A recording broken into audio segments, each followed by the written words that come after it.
S block elements का आगे हम कंटिन्यूएशन वीडियो पे कंटिन्यू करें। General characteristics of compounds of alkali metals. हम अब एस ब्लॉक एलिमेंट्स में एल्कली मेटल्स पढ़ रहे थे, जिसके अंदर जनरल कैरेक्टरिस्टिक्स जो होते हैं कंपाउंड्स ऑफ एल्कली मेटल्स, उसके ऊपर अपन आ रहे हैं। अब इसके बाद जितने भी कंपाउंड्स होते हैं एल्कली मेटल के, वो जनरली आयनिक रहते हैं। जनरली मतलब आमतौर पर आयनिक रहते हैं। आयनिक मतलब जब भी वो रिएक्ट करेंगे तो अपना एक आयन बना के रिएक्ट करेंगे। सोडियम अपना एक इलेक्ट्रॉन दे देगा और सोडियम एनायन में कन्वर्ट हो जाएगा, sorry sodium cation, positively charge sodium cation में कन्वर्ट हो जाएगा। और ये हमेशा याद रखो कि मेटल्स जो होते हैं वो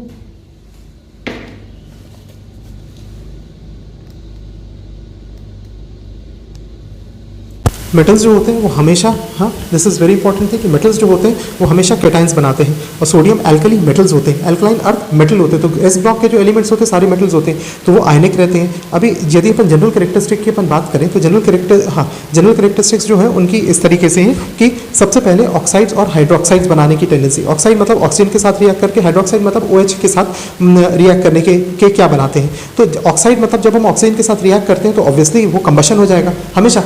यदि ऑक्सीजन के साथ ऑक्साइड बना रहे हो तो आप कंबस्ट कर रहे हो, जला रहे हो उसको। तो जब आप ऑक्साइड बना रहे हो, what we are doing, we are just preparing an oxide. जब हम ऑक्साइड बना रहे हैं एयर के साथ, जब आप कंबशन करते हैं तो लिथियम जो होता है वो लिथियम मेनली ऑक्साइड बनाता है, जिसको Li2O कहते हैं। ये Li2O मेनली ऑक्साइड रहता है, उसके साथ कुछ थोड़ा पेरोक्साइड बनता है जिसको Li2O2 कहते हैं। पेरोक्साइड में हमेशा ऑक्सीजन, हम यदि रिडॉक्स रिएक्शन की याद है तो पेरोक्साइड के अंदर हमेशा ऑक्सीजन जो रहता है वो +1 ऑक्सीडेशन स्टेट, -1 ऑक्सीडेशन स्टेट के अंदर होता है, जबकि ऑक्साइड के अंदर ऑक्सीजन हमेशा -2 ऑक्सीडेशन स्टेट के अंदर होता है। फिर उसके बाद सोडियम, लिथियम तो मेजरली, ये देखो तो लिथियम मेजरली ऑक्साइड बनाता है और कभी कभी पेरोक्साइड बनाता है, जबकि सोडियम जो होता है वो मेजरली पेरोक्साइड बनाता है। ये अपन पहले भी पढ़ चुके हैं, फिर से रिवीजन हो रहा है ये कि सोडियम हमेशा पेरोक्साइड बनाता है Na2O2, और फिर उसके बाद कई बार सुपर ऑक्साइड बनाता है जिसको NaO2 कहते हैं। Na2O में ऑक्सीडेशन स्टेट कितना है ऑक्सीजन का ऑक्सीडेशन स्टेट इसमें -½ हो जाता है। ये तीनों एक्सेप्शंस होते हैं। ऑक्सीजन का नॉर्मल स्टेट के अंदर ऑक्सीडेशन स्टेट हमेशा -2 रहता है, पर सुपर ऑक्साइड और पेरोक्साइड के अंदर ऑक्सीडेशन स्टेट जो रहता है, सुपर ऑक्साइड के अंदर चूंकि NaO2 है इसलिए उसका -½ हो जाएगा और पेरोक्साइड के अंदर -1 हो जाएगा। और तीसरा है जहां पे ऑक्सीजन का एक्सेप्शन आता है वो फ्लोराइड के साथ है, जो कि वो ज़्यादा इलेक्ट्रोनेगेटिव होता है। अभी आ जाएगा इसमें यदि पोटेशियम की बात करें, हमने अभी लिथियम पढ़ लिया है। लिथियम के अंदर लिथियम फॉर्म्स ओनली ऑक्साइड बनाता है, सोडियम पेरोक्साइड बनाता है, जबकि पोटेशियम की बात करें, रूबिडियम और सीजियम की बात करें तो ये सुपर ऑक्साइड्स बनाते हैं। तो ये तीनों के अलग हो गए। लिथियम हमेशा ऑक्साइड बनाएगा, पोटेशियम को याद रखना है कि पेरोक्साइड बनाता है, और पोटेशियम, रूबिडियम और सीजियम जो है वो सुपर ऑक्साइड्स बनाते हैं, MO2। अब सुपर ऑक्साइड का फॉर्मूला हमेशा मेटल और O2 आ जाएगा। मेटल में आप रूबिडियम RbO2 हो जाएगा, पोटेशियम के KO2 हो जाएगा और सीजियम का CSO2 हो जाएगा। यदि आपने अप्रोप्रिएट कंडीशंस के अंदर अपन ने देखा तो प्योर कंपाउंड्स जैसे M2O मतलब क्या हो जाएगा, M2O का अर्थ हो जाएगा ये M2O, यदि याद रखो तो क्या है, this is metal oxide.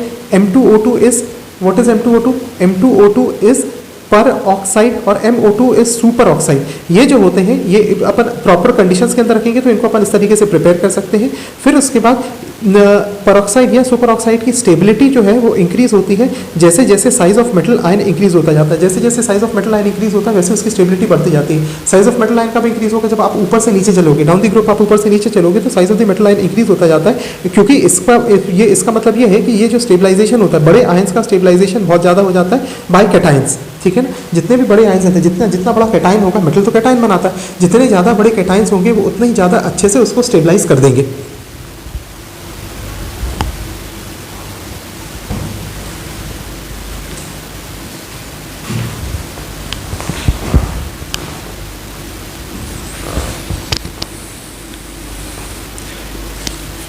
Through lattice energy effect आ जाएगा। अब ये ऑक्साइड्स जो होते हैं, ये सारे के सारे ऑक्साइड, इनको इजीली अपन हाइड्रोलाइज कर सकते हैं। हाइड्रोलाइज मतलब उनको पानी के अंदर मिला सकते हैं। ये इनको पानी में मिलाया तो क्या हो जाएगा, धीरे धीरे करके टूट जाएंगे। तो M2O मतलब this is pure oxide. Oxide को अपन ने पानी में मिलाया तो मेटल रिलीज हो जाएगा और OH- रिलीज हो जाएगा, मतलब हाइड्रोक्साइड आयन अलग रिलीज हो जाएंगे, मेटल रिलीज हो जाएगा और हाइड्रोक्साइड आयन अलग रिलीज हो जाएंगे। जब आप पेरोक्साइड को रिएक्ट करते हो पानी में, दिस इज पेरोक्साइड को पानी के अंदर मिलाते हो तो मेटल अलग हो जाएगा, हाइड्रोक्साइड अलग होंगे और H2O2 अलग रिलीज हो जाएगा। ठीक है, यदि हम याद करें H2O2 की बनाने की प्रक्रिया, तो उसमें बेरियम पेरोक्साइड के साथ H2O2 बनाने की प्रक्रिया को यदि अपन याद करें तो H2O2 के अंदर बेरियम पेरोक्साइड को जब अपन हाइड्रोलाइज करते हैं तो H2O2 निकलता है। तीसरा है ये MO2, इसका मतलब ये है सुपर ऑक्साइड। इस सुपर ऑक्साइड को अपन ने पानी में डाला तो इससे मेटल आयन रिलीज किए, ये तीनों में मेटल आयन रिलीज होते हैं, फिर OH आयन रिलीज होते हैं, फिर इसके बाद H2O2 रिलीज होता है प्लस पानी रिलीज होता है। तो ये हमेशा याद रखना कि चाहे वो पेरोक्साइड हो चाहे वो सुपर ऑक्साइड हो, जब उसको हाइड्रोलाइज करेंगे तो मेटल आयंस हमेशा रिलीज होंगे, OH माइनस रिलीज होंगे और H2O2 रिलीज होगा। तो this is one of the method of formation of H2O2। ठीक है ना। अब ये जो ऑक्साइड्स होते हैं और पेरोक्साइड्स होते हैं, ये पूरा ऊपर का ऑक्साइड और ये जो पेरोक्साइड हो गए, ये दोनों की दोनों चीज़ें ये कलरलेस रहते हैं। जब प्योर रहते हैं तो कलरलेस रहते हैं, लेकिन सुपर ऑक्साइड्स जो होते हैं वो येलो कलर के होते हैं या ऑरेंज कलर के होते हैं। ये क्वेश्चन आ सकता है, ये जो सुपर ऑक्साइड होंगे, ये सुपर ऑक्साइड्स जो होंगे ईदर दे वुड बी, ये इस तरीके के हो जाएंगे। हाँ, सुपर ऑक्साइड को ईदर दे वुड बी, ये जो सुपर ऑक्साइड्स रहेंगे, ये सुपर ऑक्साइड का कलर जो रहेगा, ये इनका कलर थोड़ा चेंज रहेगा। इसको अपन कलर को यदि अपन देखें तो अपन ये देखेंगे या तो ये येलो कलर के रहेंगे, ठीक है ना, या तो जैसे अपन येलो कलर से मार्क करते तो ये येलो कलर के हो सकते हैं या ऑरेंज कलर के हो सकते हैं। तो सुपर ऑक्साइड्स जो होते हैं वो पैरामैग्नेटिक भी रहते हैं। अभी अपने को ये पता, अपन पहले भी पढ़ चुके हैं कि पैरामैग्नेटिक क्या होते हैं। पैरामैग्नेटिक का दो सब्सटेंसेस या वो प्रॉपर्टी होती है मैग्नेटिज्म की प्रॉपर्टी पैरामैग्नेटिज्म में, जिसके अंदर क्या होता है कि इसके जो ऑर्बिटल्स होते हैं, ये ऑर्बिटल्स के अंदर सपोज ये p ऑर्बिटल है, इस p ऑर्बिटल के अंदर अनशेयर्ड पेयर ऑफ इलेक्ट्रॉन्स रहे। जैसे ये तो पूरा का पूरा ऑर्बिटल में शेयर्ड पेयर है, पर इसके अंदर एक अनशेयर्ड पेयर इलेक्ट्रॉन का होगा। तो जब भी आपके पास अनशेयर्ड पेयर ऑफ इलेक्ट्रॉन रहेगा तो वो पैरामैग्नेटिक रहेगा। पैरामैग्नेटिक मतलब अपने आप को मैग्नेटिक फील्ड के अंदर अलाइन कर देगा और उसकी मैग्नेटिक प्रॉपर्टीज उसके अंदर डिस्प्ले करेगा, मैग्नेटिक प्रॉपर्टी। पैरामैग्नेटिक का और एक्सट्रीम फॉर्म जो होता है वो फेरोमैग्नेटिज्म कहता है, उसके अंदर बहुत ज़्यादा एक्सट्रीम मैग्नेटिक प्रॉपर्टीज रहती हैं। सो ये जो होते हैं सुपर ऑक्साइड जो होते हैं वो पैरामैग्नेटिक रहते हैं। सुपर ऑक्साइड के अंदर क्या होगा, सुपर ऑक्साइड के अंदर आपके पास एम्प्टी ऑर्बिटल्स होंगे या हाफ फिल्ड ऑर्बिटल्स होंगे, या जिसके अंदर ऐसे ऑर्बिटल्स होंगे जिसमें हाफ फिल्ड इलेक्ट्रॉन्स भरे होंगे, जिसके कारण ये जो होता है पैरामैग्नेटिक हो जाएगा। सोडियम पेरोक्साइड जो होता है, इट इज वो ऑक्सीडाइजिंग एजेंट जैसा यूज किया जाता है। It is very important, sodium peroxide is used as an oxidising agent in organic chemistry. ठीक है ना, इनऑर्गेनिक केमिस्ट्री के अंदर सोडियम पेरोक्साइड को ऑक्सीडाइजिंग एजेंट के रूप में अपन उपयोग करते हैं। ठीक है, अब इसके बाद क्वेश्चन पूछ रहे हैं ये अपने को, ये भी बहुत इंपॉर्टेंट है ये करना कि बीच में जो क्वेश्चंस आते हैं उनको पढ़ना बहुत जरूरी है। Why is KO2 paramagnetic. अब ये अपन देखें भाई, अपन ने सुपर ऑक्साइड बोला कि सुपर ऑक्साइड इज पैरामैग्नेटिक, तो KO2 पैरामैग्नेटिक क्यों है। अभी सुपर ऑक्साइड में क्या हो जाता है, O2 माइनस आयन रहेगा, ये पैरामैग्नेटिक रहेगा क्योंकि इसके अंदर एक अनपेयर्ड इलेक्ट्रॉन रहता है पाई 2p मॉलिक्यूलर ऑर्बिटल के अंदर। यदि अपन इसका स्ट्रक्चर बनाएंगे तो चूंकि इसके अंदर एक अनपेयर्ड इलेक्ट्रॉन रहता है इसलिए पैरामैग्नेटिक रह जाएगा। ठीक है ना। अब अपन आते हैं हाइड्रोक्साइड के ऊपर। ये अभी अपन ने ये ऑक्साइड पूरा पढ़ लिया, अब अपन आते हैं इस पार्ट के ऊपर जो हाइड्रोक्साइड है। तो हाइड्रोक्साइड जो होते हैं they are obtained by the reaction of oxides with water. ये अपन ने सारे के सारे ये देखे, ये अपन ने ये ऑक्साइड्स थे, सुपर ऑक्साइड और पेरोक्साइड थे, उसको अपन ने पानी के साथ मिलाया तो आपको ये OH फ्री मिले। ये OH जो मिल रहा है ये हाइड्रोक्साइड होते हैं। अभी OH जो होता है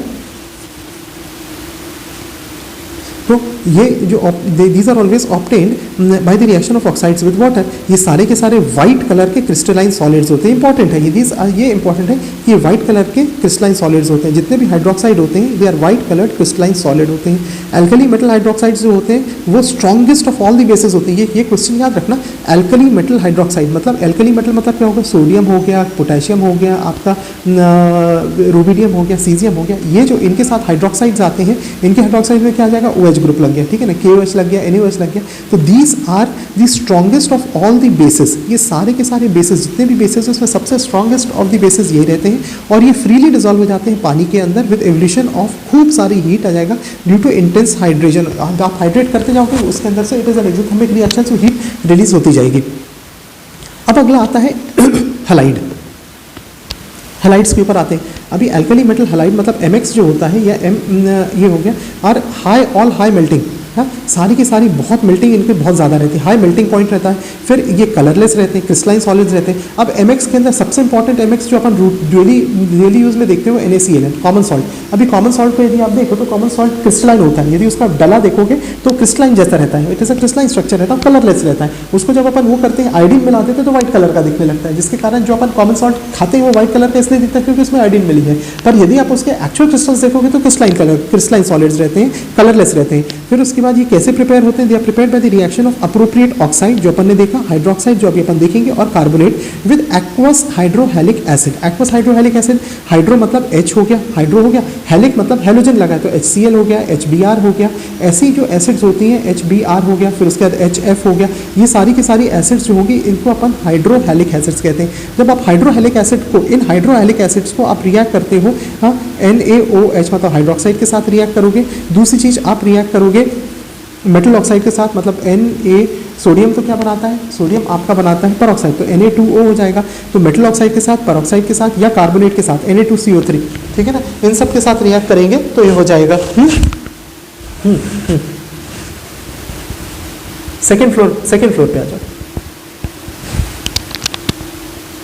ये इसके साथ रिएक्ट करेंगे, सो ये फिर क्या करेगा, ये रिएक्ट करने के साथ ये अपने को दे देगा मेटल हैलाइड दे देगा। मेटल हैलाइड का फॉर्मूला ये हो जाएगा MX हो जाएगा, NaCl है, M मतलब मेटल हो जाएगा, X मतलब हेलोजन हो गया, तो ये पूरे के पूरे ये आ जाएंगे। फिर उसके बाद ये जो हैलाइड्स होते हैं इसके नेगेटिव एंथैल्पी होती है of formation. Negative enthalpy of formation मतलब आपको इसमें हीट देना पड़ेगा बनाने के लिए।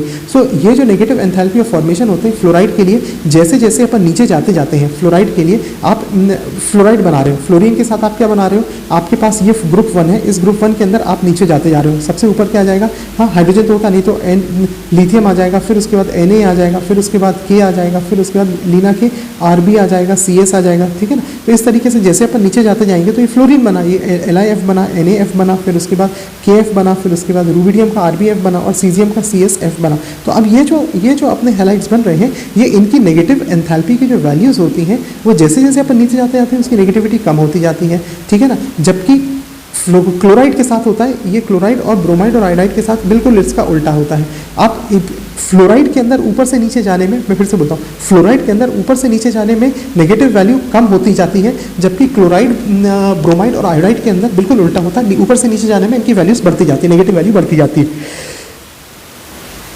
और किसी मेटल की अपन बात करें तो यदि अपन ने एक मेटल ले लिया, सपोज लिथियम ले लिया, लिथियम के अब लिथियम को रिएक्ट करना चालू किया हमने, क्लोरीन के साथ फ्लोरीन हो गया, क्लोरीन हो गया, ब्रोमीन हो गया, आयोडीन हो गया, इन सब के साथ रिएक्ट करना चालू किया। तो ऐसी स्थिति के अंदर ये जो मेटल जो रहते हैं, इसकी मेटल का जो ये फॉर्मेशन है, एंथैल्पी ऑफ फॉर्मेशन, ये ऊपर से लेके नीचे जाने में कम नेगेटिव होता जाता है। मतलब फ्लोरीन का सबसे ज़्यादा नेगेटिव रहेगा, फिर उसका जैसे नीचे जाएंगे वैसे कम होता जाता है, ठीक है ना। तो मेल्टिंग और बॉइलिंग पॉइंट्स हमेशा इस ट्रेंड में फॉलो करते हैं कि फ्लोराइड के मेल्टिंग और बॉइलिंग पॉइंट सबसे ज़्यादा रहते हैं। तो फ्लोराइड हो गया, मेटल फ्लोराइड के सबसे ज़्यादा रहेंगे, फिर उसके बाद क्लोराइड हो गया, फिर ब्रोमाइड, फिर आयोडाइड। मतलब जैसे जैसे आप ऊपर से नीचे बढ़ते जाओगे तो आपका मेल्टिंग पॉइंट और बॉइलिंग पॉइंट धीरे धीरे करके घटता जाएगा। जितने भी हैलाइड्स होते हैं सारे के सारे सॉल्युबल होते हैं पानी के अंदर। हमारे को भी पता है कि भाई NaCl, ऐसे ही अपन याद रखें ना कि NaCl जो होता है, NaCl को अपन डिजोल्व कर देते हैं पानी के अंदर। We can dissolve NaCl in water, ठीक है ना। फिर इसके बाद आता है अभी LiF थोड़ा कम सॉल्युबल रहता है पानी के अंदर, क्योंकि इसकी लैटिस एंथैल्पी बहुत ज़्यादा रहती है और सॉल्युबिलिटी सॉल्युबिलिटी सीजियम की, आयोडाइड की कम रहती है, क्योंकि उसके अंदर हाइड्रेशन एंथैल्पी कम रहती है 2 आयंस की। अदर हाइलाइट्स जो होते हैं लिथियम के, वो सॉल्युबल रहते हैं, एथेनॉल के अंदर एस्टोन और इथाइल एस्टेट के अंदर सॉल्युबल रहते हैं। जितने भी ये है वो ये जितने भी दूसरे हैलाइड्स हैं लिथियम के, वो इथेनॉल के अंदर मतलब ऑर्गेनिक सॉल्वेंट, एस्टोन मतलब ऑर्गेनिक सॉल्वेंट, इथाइल एस्टेट मतलब ऑर्गेनिक सॉल्वेंट के अंदर सॉल्युबल रहते हैं। फिर LiCl मतलब lithium chloride is soluble in pyridine also. Pyridine भी एक सॉल्वेंट रहता है, उस पायरिडीन के अंदर डिजॉल्व हो जाते हैं, ठीक है।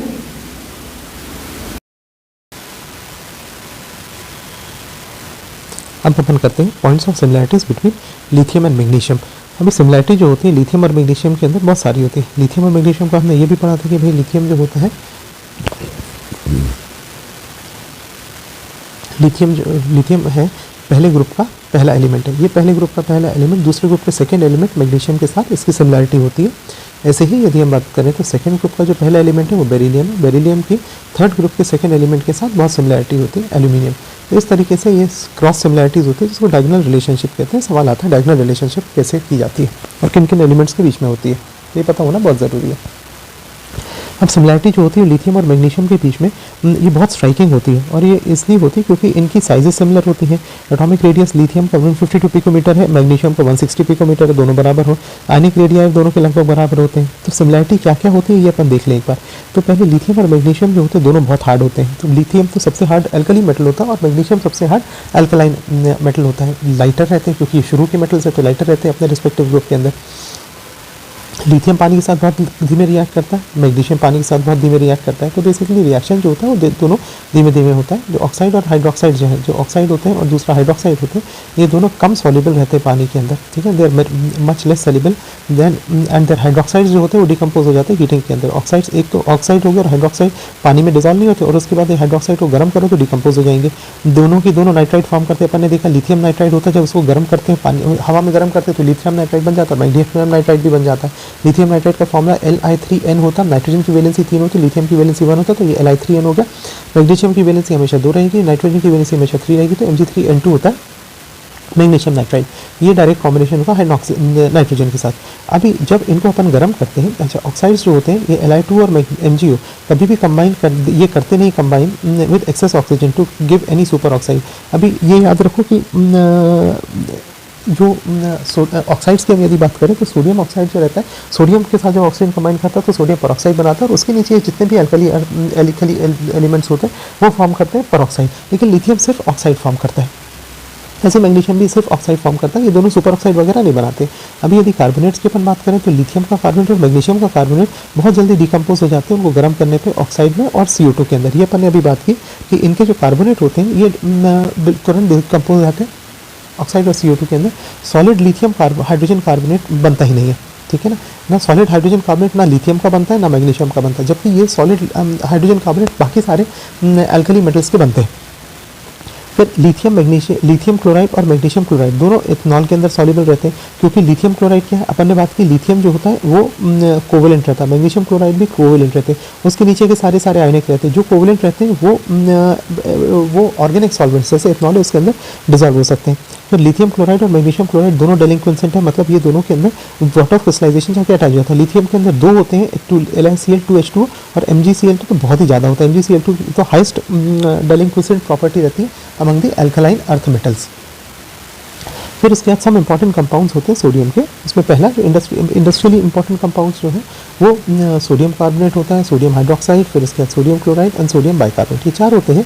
अब इसमें सोडियम कार्बोनेट पे आते हैं। सोडियम कार्बोनेट को वॉशिंग सोडा कहते हैं, जिसको Na2CO3 और इसके साथ अटैच्ड 10H2 होता है। इसका वाटर क्रिस्टलाइजेशन का फॉर्मूला पता होना चाहिए, it is 10H2O। Sodium carbonate generally जो होता है वो सॉल्वेज प्रोसेस से बनाया जाता है। इसके अंदर जो बनाने की प्रक्रिया होती है उसको हम कहते हैं सॉल्वेज की प्रक्रिया। क्या कहलाता है, ये बहुत इंपॉर्टेंट है सॉल्वेज की प्रक्रिया याद रखना, क्योंकि ये क्वेश्चन आता है कि कौन सी प्रक्रिया से सोडियम कार्बोनेट बनता है, तो it is form through the Solvay process आ जाएगा। अब इसमें सॉल्वेज प्रोसेस के अंदर क्या होता है कि इस प्रोसेस में हम एडवांटेज लेते हैं low solubility of sodium hydrogen carbonate, मतलब पहला एडवांटेज होता है कि सोडियम हाइड्रोजन कार्बोनेट NaCO3 वो सॉल्युबल नहीं रहता है, जबकि इसको प्रेसिपिटेट किया जा सकता है in reaction of sodium chloride with ammonium hydrogen carbonate. तो ऐसे यदि अपन देखें तो सोडियम हाइड्रोजन कार्बोनेट कभी भी प्रेसिपिटेट नहीं होता, सॉल्युबल नहीं होता, जबकि इसको प्रेसिपिटेट किया जा सकता है जब हम सोडियम क्लोराइड को अमोनियम हाइड्रोजन कार्बोनेट के साथ रिएक्ट कराते हैं। तो अब ये जो लेटर होता है, मतलब ये अमोनियम हाइड्रोजन कार्बोनेट कैसे बनाया जाता है, अमोनिया को उसको बनाने की ये विधि है, ये प्रोसेस है जिसमें अमोनिया लेते हैं अपन 2 मोल्स ऑफ अमोनिया ले 1 मोल ऑफ H2O और CO2 के साथ रिएक्ट करते हैं और इसके साथ अमोनियम कार्बोनेट बन जाता है, ठीक है ना।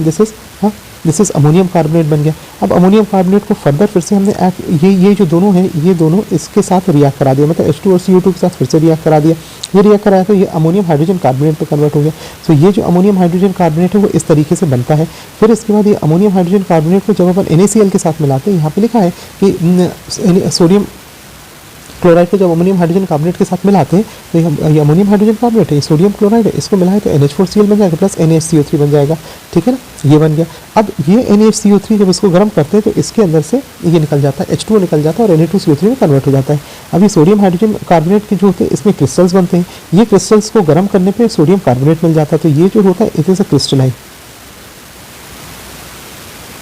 होता है जो कि गर्म करने पे जैसे NaCO3 को गर्म किया तो NO2CO3 मिल जाएगा, और यही अपने को बनाना है। तो NO2CO3 बनाना बहुत आसान है। सबसे पहले आपने अमोनिया, वाटर और CO2 लिया, उससे NH4CO3 बना लिया। फिर उसके बाद NH4CO3 को NH4 ट्वाइस CO3 को फर्दर अपने हाइड्रोजन और पानी के प्रेजेंस, CO2 और पानी के H2O के प्रेजेंस में किया तो NH4HCO3 बन जाता है। फिर उसके बाद NH4HCO3 NaCl के प्रेजेंस में NH4Cl और NaHCO3 बना देता है। सोडियम हाइड्रोजन कार्बोनेट के क्रिस्टल सेपरेट हो जाते हैं। जब उसको गर्म करते हैं तो सोडियम कार्बोनेट देते हैं।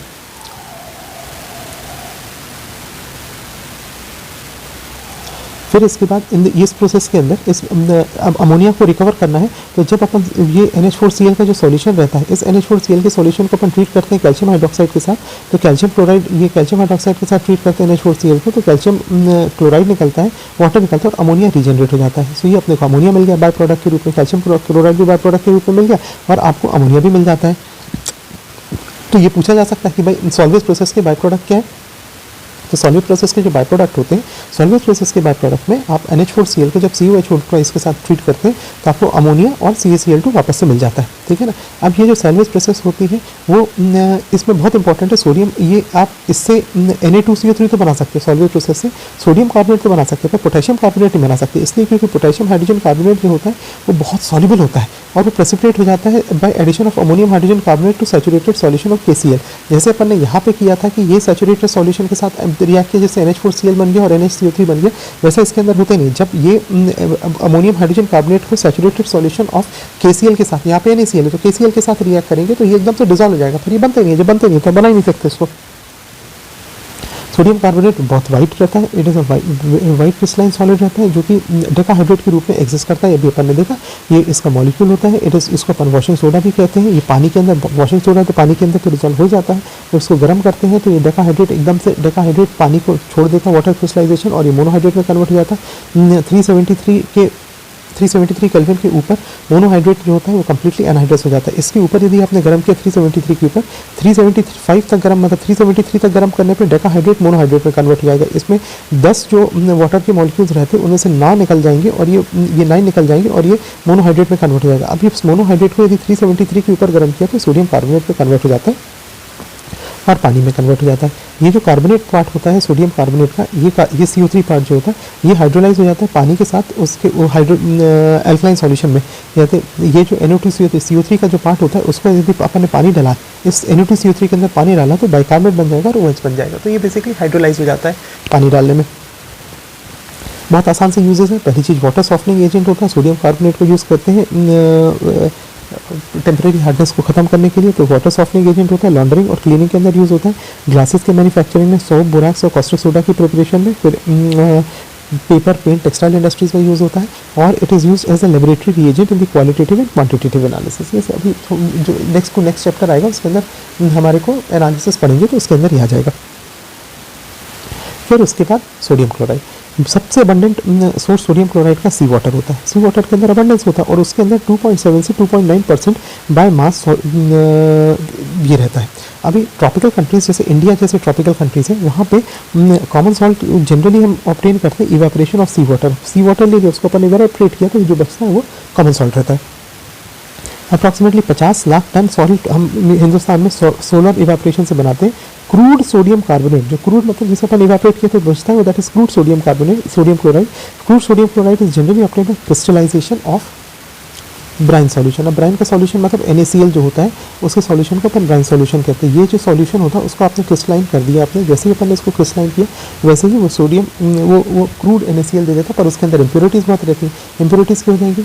NaCl मतलब जो सही वाटर है वो वही तो NaCl का सॉल्यूशन है, उसके अंदर इंप्योरिटीज़ सोडियम सल्फेट की आ जाएंगी, उसके अंदर कैल्शियम सल्फेट की, कैल्शियम क्लोराइड की, मैग्नीशियम क्लोराइड की सारी इंप्योरिटीज़ रहेंगी। अब ये जो होते हैं ये इंप्योरिटीज़ जो होती हैं calcium chloride, calcium chloride that is CaCl2, magnesium chloride, ये इंप्योरिटीज़ ये इंप्योरिटीज़ इसलिए होती है क्योंकि ये डेलिक्वेसेंट होते हैं, मतलब ये पानी को ऑब्जॉर्ब कर लेते हैं एटमॉस्फेयर से। और प्योर सोडियम क्लोराइड यदि हमें बनाना है तो क्रूड सॉल्ट जो होता है, ये जो अपन ने क्रूड सॉल्ट अभी बनाया था, ये जो क्रूड सॉल्ट होता है जिसको हम क्रिस्टलाइजेशन से बनाते हैं, ब्राइन के सॉल्यूशन की क्रिस्टलाइजेशन क्रूड सॉल्ट, उसको अपन मिनिमम अमाउंट ऑफ वाटर के अंदर डिजॉल्व किया और फिर उसके बाद उसको फिल्टर कर दिया, जिसके कारण जो इनसॉल्युबल ये इंप्योरिटीज़ पूरी की पूरी रिमूव हो जाएंगी। अभी सॉल्यूशन को फिर सैचुरेट किया अपन ने HCl के साथ। एक बार आपने ये फिल्टर कर दिया, फिल्टर करने के बाद इनसॉल्युबल इंप्योरिटीज निकल गई। अब जो फिल्ट्रेट बचता है उस फिल्ट्रेट को फिर हमने सैचुरेट किया हाइड्रोजन क्लोराइड गैस, उसमें से हाइड्रोजन क्लोराइड गैस ने पास की, और जैसे आप हाइड्रोजन क्लोराइड गैस पास करते हो तो उसमें pure sodium chloride separate out हो जाता है। कैल्शियम और मैग्नीशियम क्लोराइड बहुत सॉल्युबल रहते हैं, तो वो देन सोडियम क्लोराइड वो सॉल्यूशन के अंदर रहते हैं, तो आपका प्योर सोडियम क्लोराइड इस तरीके से ऑब्टेन हो जाता है। मेल्टिंग पॉइंट उसका 1081 केल्विन होता है। इट हैज़ सॉल्युबिलिटी जो होती है पानी के अंदर उसकी सॉल्युबिलिटी बहुत अधिक रहती है, 36 ग्राम डिजॉल्व हो जाता है। It is 36 gram in 100 gram of water dissolve हो जाता है एट 273 केल्विन। और फिर उसमें जैसे जैसे टेम्परेचर बढ़ाते हैं हल्की थोड़ी बहुत सॉल्युबिलिटी बढ़ जाती है, पर इससे ज़्यादा नहीं बढ़ती है।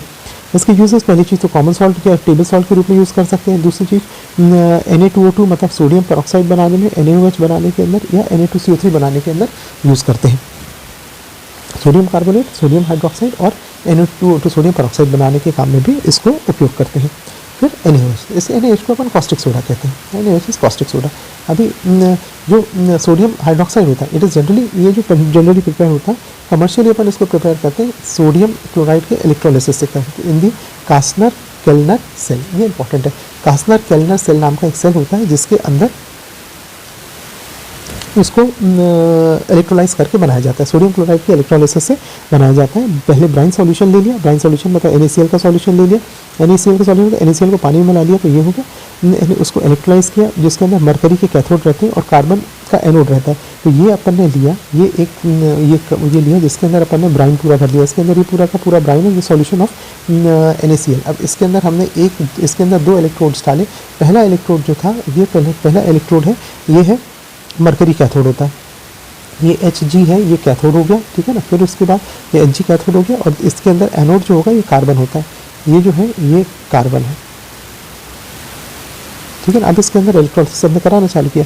हाँ, सोडियम मेटल जो होता है वो डिस्चार्ज होता है कैथोड के ऊपर, सोडियम होता है वो डिस्चार्ज होता है कैथोड के ऊपर होता है। ये कंबाइन करता है मरकरी के साथ, ये अमलगम बना देता है। ये कैथोड काय का बना हुआ रहता है, हाँ, ये कैथोड होता है, इस कैथोड के ऊपर वो डिस्चार्ज होता है, ये कैथोड पे डिस्चार्ज होता है, फिर उसके बाद ये मरकरी के ऊपर जाता है, फिर ये अमलगम बना देता है। तो कैथोड पे आप सोडियम जो रहता है सोडियम मरकरी अमलगम होता है, एनोड पे क्लोराइड लिबरेट होता है, हाफ क्लोरीन निकलने लगता है। ये इंपॉर्टेंट है, ये सवाल पूछा जा सकता है कि एनोड पे क्या रिलीज होता है, कैथोड पे क्या रिलीज होता है। कास्नर केल्नर सेल के कैथोड के अंदर सोडियम रिलीज होता है, एनोड के अंदर क्लोरीन रिलीज होती है एनोड के अंदर। अब क्लोरीन का ऑक्सीडेशन हो गया, अब ये -से 0 में चली गई, तो ऑक्सीडेशन एनोड पे हमेशा ऑक्सीडेशन होता है, कैथोड पे हमेशा रिडक्शन होता है। ये चीज़ हमको याद रखने का है। ये Na+ से इलेक्ट्रॉन गेन करके तो रिड्यूस हो गए। फिर इसके बाद अमलगम जो होता है वो ट्रीट किया जाता है। हाँ, अब ये amalgam is treated by water to give sodium hydroxide and hydrogen gas. जब भी आप इस अमलगम को पानी के साथ मिलाओगे तो NaH मिल जाएगा, Hg और H2 मिल जाएगा, तो मरकरी वापस से रीजनरेट हो जाता है। फिर सोडियम हाइड्रोक्साइड बिल्कुल वाइट होता है, ट्रांसल्यूसेंट मेटल होता है, ट्रांसल्यूसेंट सॉल्ट होता है, मेल्टिंग पॉइंट 591 होता है, बिल्कुल रेडीली सॉल्युबल होता है। अपन देखा कॉमन सॉल्ट पानी के अंदर हम कितनी ले लें पानी, उसके अंदर अपन डिजॉल्व कर लेते हैं, सो बेसिकली ये डिजॉल्व हो जाता है पानी के अंदर, उसके कारण एक स्ट्रॉन्ग अल्कलाइन सॉल्यूशन मिलता है, बहुत स्ट्रॉन्ग अल्कलाइन सॉल्यूशन मिलता है। क्रिस्टल्स जो होते हैं सोडियम हाइड्रोक्साइड के डेलिंक्वेंसेंट कहता है, मतलब ये भी पानी को अट्रैक्ट करते हैं। NaOH also attracts water. Sodium hydroxide solution surface पे जो रहता है, जो सरफेस पे वो CO2 एटमॉस्फेयर के अंदर CO2 रहती है। ये जो ये अपन ने यहाँ पे रखा है, इस पूरे के पूरे बीकर के अंदर सोडियम हाइड्रोक्साइड रखा है। ये सोडियम हाइड्रोक्साइड, हाँ, ये सोडियम हाइड्रोक्साइड जो रहता है इसके ऊपर जो सरफेस होती है, ये सरफेस लिक्विड यदि सोडियम हाइड्रोक्साइड है, तो इस NaOH की सरफेस के ऊपर जो रहता है, ऊपर की सरफेस पे ये जो रहता है डेलिंक्वेंसेंट रहता है और ये रिएक्ट कर जाता है एयर के साथ, ठीक है। सोडियम हाइड्रोक्साइड ये CO2 के साथ रिएक्ट करती है, जिसके कारण Na2CO3 बन जाता है। अब इसके यूजेस,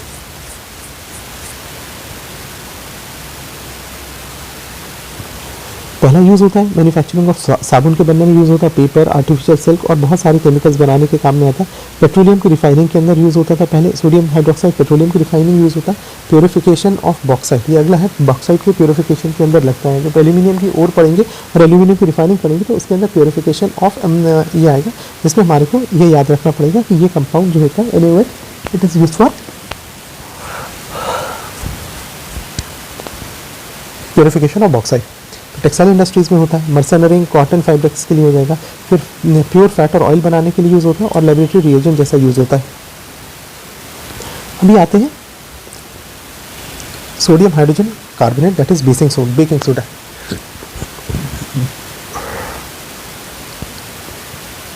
NaCO3।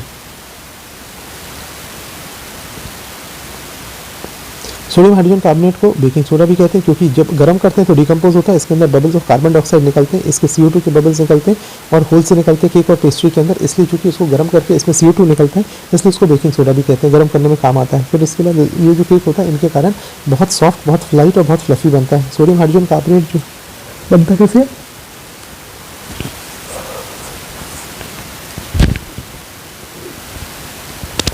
उसको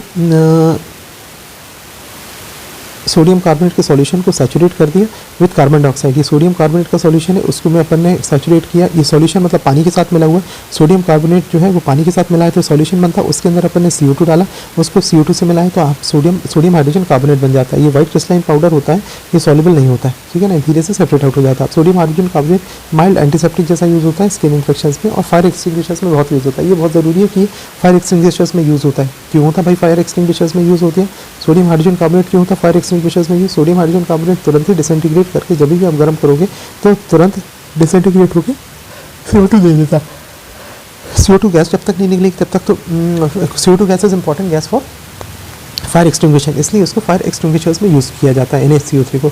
फिर अब सोडियम पोटेशियम का बायोलॉजिकल इंपॉर्टेंस क्या है भाई? बहुत बायोलॉजिकल इंपॉर्टेंस है।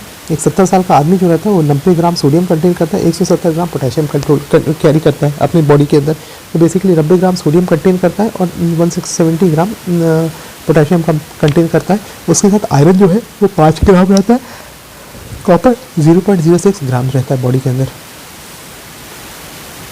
सोडियम आयंस प्राइमरीली सेल के बाहर मिलते हैं। यदि अपन ये एक सेल दिखाएंगे, हमारी बॉडी का एक सेल है जिसके अंदर ये न्यूक्लियस हो जाता है, हाँ ये न्यूक्लियस है, यहाँ पे माइटोकॉन्ड्रिया हो गए, ये साइटोप्लाज्म हो गया, साइटोप्लाज्मिक ऑर्गेनेल हो गए। अब ये सेल के जो बाहर है, सेल के बाहर सोडियम मिलता है। सोडियम बेसिकली एक्स्ट्रा सेल्युलर रहता है, it is found outside the cell, located between being located in the blood plasma. बाहर के प्लाज्मा रहता है, इंटरस्टिशियल फ्लूइड रहता है, उसके अंदर रहता है। ये आयंस पार्टिसिपेट करते हैं नर्व सिग्नल्स को ट्रांसमिट करने में। ये एक नर्व है, ये ब्रेन से निकलती है नर्व, तो इसके अंदर से जो सिग्नल्स ट्रांसमिट करना है वो ट्रांसमिशन के लिए बहुत महत्वपूर्ण है।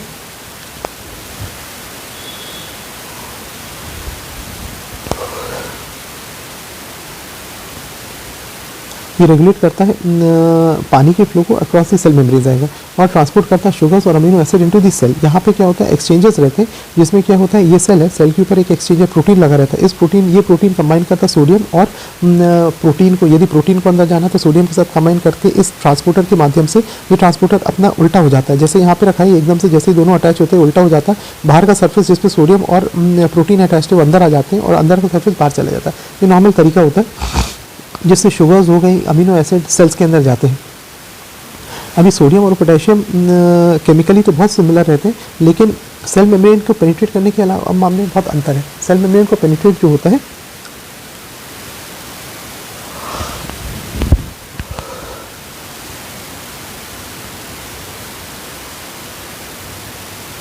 पोटेशियम आयंस जो होते हैं मोस्टली वो ये जो पोटेशियम ये सेल है, ये सेल के अंदर सबसे ज़्यादा जो ये रहता है वो पोटेशियम रहता है। K+ reside in the cell और Na+ reside outside the cell.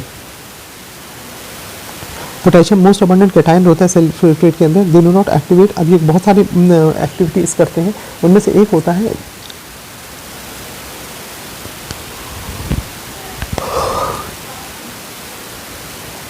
ये एक्टिवेट करता है ATP को, ठीक है ना। ये ATP बहुत ये एनर्जी स्टोर हाउस होते हैं बॉडी के। ये ATP मतलब एडोनिसिन ट्राइफॉस्फेट होता है, ये टूटते हैं और ये एनर्जी रिलीज करते हैं, तो ये ATP के बनने में काम आता है। फिर उसके बाद ट्रांसमिट करता है, नर्व सिग्नल्स को ट्रांसमिट करके रखता है। हाँ, there is a very considerable variation between the concentration. हाँ, ये बहुत कंसिडरेबल वेरिएशन होते हैं सोडियम की और पोटेशियम की कॉन्सेंट्रेशन के बीच में। From opposite sides of cell membrane. हमने बताया कि सेल मेम्ब्रेन को यदि अपन देखें, ये सेल है, ये इसका न्यूक्लियस है, तो यहाँ पे जो रहेगा ये पंप रहेगा, इस पंप के यहाँ पे पोटेशियम रहेगा, यहाँ पे सोडियम रहेगा, ठीक है ना। सोडियम का काम रहता है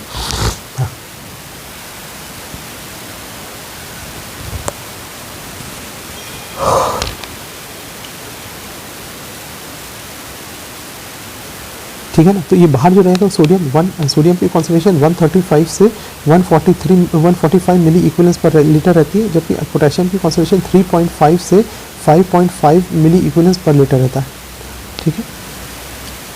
ये हो गया ब्लड के अंदर। हाँ, सोडियम की जो होती है ये इस कॉन्सेंट्रेशन प्रेजेंट रहता है, पोटेशियम की लेवल्स जो होती है वो 5 मिलीमोल्स रहती है, 3.5 से 5.5। आरबीसीज के अंदर ये जो कॉन्सेंट्रेशन होती है ये डबल हो जाती है, 10 मिलीमोल्स हो जाती है ना सोडियम की एंड 105 मिलीमोल्स पोटेशियम की जाती है। इनके कारण एक डिस्क्रिमिनेटिव प्रोसेस चालू हो जाता है जिसको सोडियम पोटेशियम पंप कहते हैं। हाँ, जो बॉडी के अंदर रहता है सोडियम पोटेशियम पंप का काम क्या रहता है, ये पंप है सोडियम पोटेशियम पंप, ये बाहर से सोडियम को और अंदर से पोटेशियम को बाहर ले जाता है, बाहर से सोडियम को अंदर लेके आता है और अंदर से पोटेशियम को बाहर ले जाता है। इस पंप के यहाँ पे सोडियम अटैच हो जाते हैं और यहाँ पे पोटेशियम अटैच हो जाता है। तो ये फिर क्या होता है, एक एटीपी को यूज़ करता है और ये एटीपी को यूज़ करना एकदम से अपसाइड डाउन आता है, जिसके कारण अंदर के जो ब्लड थे वो बाहर आ जाते हैं और बाहर के जो चीज़ें वो अंदर चली जाती है, सोडियम अंदर चला जाता है, अंदर का पोटेशियम बाहर चला जाता है। अभी इस पूरी की पूरी प्रक्रिया में 1/3 से ज़्यादा बना हुआ एटीपी कंज्यूम हो जाता है ब्लड के अंदर। 24 घंटे में जितना बनता है उसका 1/3 खत्म हो जाता है।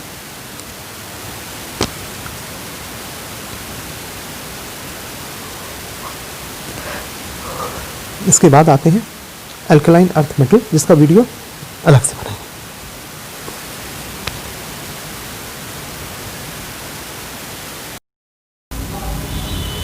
Now coming on to group 2 elements आ जाएगा जिनको अल्कलाइन अर्थ मेटल कहते हैं। अभी ग्रुप 2 एलिमेंट्स जो होते हैं ये कंप्राइज करते हैं बेरिलियम नंबर 1, दूसरा मैग्नीशियम, तीसरा कैल्शियम, चौथा स्ट्रॉन्शियम, पांचवा बेरियम और छठवां रेडियम आ जाएगा। Beryllium, magnesium, calcium, strontium, barium and radium आ जाएगा। ये फॉलो करते हैं अल्कली मेटल्स को इन द पीरियोडिक टेबल। पहले अल्कली मेटल्स रहते हैं ग्रुप 1 में, ग्रुप 2 के अंदर अल्कलाइन अर्थ मेटल्स होते हैं। अब इसमें बेरिलियम को छोड़ दो, once we if you leave beryllium, हाँ बेरिलियम को छोड़ दो तो इनको बेरिलियम को एक्सेप्ट बेरिलियम, इन सबको अल्काइन अर्थ मेटल कहते हैं। तो मतलब ये पूछा जा सकता है कि कौन सा एलिमेंट है जो कि ग्रुप 2 में होने के बाद भी अल्काइन अर्थ मेटल नहीं कहलाता है, तो दैट इज़ बेरिलियम आ जाएगा। ठीक है, और सारे के सारे बाकी ये बेरिलियम को छोड़ दो, जो पहला वाला है इसको छोड़ दो तो this is not an alkyne earth metal, बाकी सारे के सारे अल्काइन अर्थ मेटल कहलाते हैं। अभी अल्काइन ये जो पहला एलिमेंट बेरिलियम का होता है ये पूरे के पूरे रेस्ट ऑफ द मेटल से डिफर करता है। ये पूरा का पूरा थोड़ा डिफरेंट रहता है, it differs from the rest of the metal और एक डायगोनल रिलेशनशिप शो करता है एल्यूमिनियम के साथ। फिर इसके बाद इसके इलेक्ट्रॉनिक कॉन्फ़िगरेशन के ऊपर आते हैं। यदि अपन इन सब का देखें इनकी इलेक्ट्रॉनिक कॉन्फ़िगरेशन तो क्या हो जाएगा, अब ये सेकंड ग्रुप के अंदर है तो ये आ जाएगा S2 के अंदर है, S ब्लॉक के हैं इसलिए तो ये इनका S ब्लॉक के अंदर, इसका मतलब इनका जो आउटर मोस्ट इलेक्ट्रॉन है वो S ऑर्बिटल के अंदर आएगा, तो ये आ जाएगा बेरिलियम का, आ जाएगा इसमें 2s2 आ जाएगा। फिर उसके बाद मैग्नीशियम थर्ड ग्रुप का थर्ड पीरियड का रहता है तो 3s2 आ जाता है, कैल्शियम फोर्थ पीरियड का रहेगा तो इसके अंदर 4s2 आ जाएगा। अभी स्ट्रॉन्शियम फिफ्थ पीरियड का रहेगा, हाँ स्ट्रॉन्शियम आ जाएगा, इसके अंदर आएगा उसमें 5s2 आ जाएगा। बेरियम सिक्स्थ का रहेगा तो इसके अंदर 6s2 आ जाएगा। फिर उसका रेडॉन जो रहेगा वो 7s2 आ जाएगा। तो इस तरीके से ये पूरा का पूरा होता है कसम का। तो ये जो एलिमेंट्स होते हैं इसके अंदर 2 इलेक्ट्रॉन, हाँ these elements have 2 electrons in their s orbital आ जाएगा, ऑफ द वैलेंस शेल आ जाएगा। अभी s ऑर्बिटल हमें ये पता है कि s ऑर्बिटल के अंदर s ऑर्बिटल जो रहता है उसके अंदर 2 इलेक्ट्रॉन्स रह सकते हैं। s का शेल जो रहता है उसके अंदर 2 इलेक्ट्रॉन्स रह सकते हैं, एक हाँ ये इस तरीके से रहता है तो 2 ये पूरा का पूरा बढ़ जाता है। फिर उसके बाद इनका जनरल इलेक्ट्रॉनिक कॉन्फ़िगरेशन जो होता है वो नोबल गैस के रूप में होता है, इसको ब्रैकेट में अपन नोबल गैस लिखते हैं। और फिर उसके बाद NS2 हो जाता है। ये NS2 मतलब आखिरी का जो आउटर मोस्ट ऑर्बिटल है, आउटर मोस्ट s शेल के अंदर ये है। फिर अल्कली मेटल्स के जैसे जैसे अल्कली मेटल्स में होता है वैसे ये कंपाउंड्स जो होते हैं ये प्रीडोमिनेंटली आयनिक रहते हैं। अभी अल्कली मेटल्स के अंदर क्या होता है, सिर्फ लिथियम जो होता है वो कोवेलेंट बॉन्ड्स बनाता है, बाकी सब जो होते हैं वो सारे के सारे आयनिक रहते हैं। ऐसे ही इसके अंदर भी बेरिलियम को छोड़ दो तो बाकी सारे के सारे प्रीडोमिनेंटली आयनिक रहते हैं।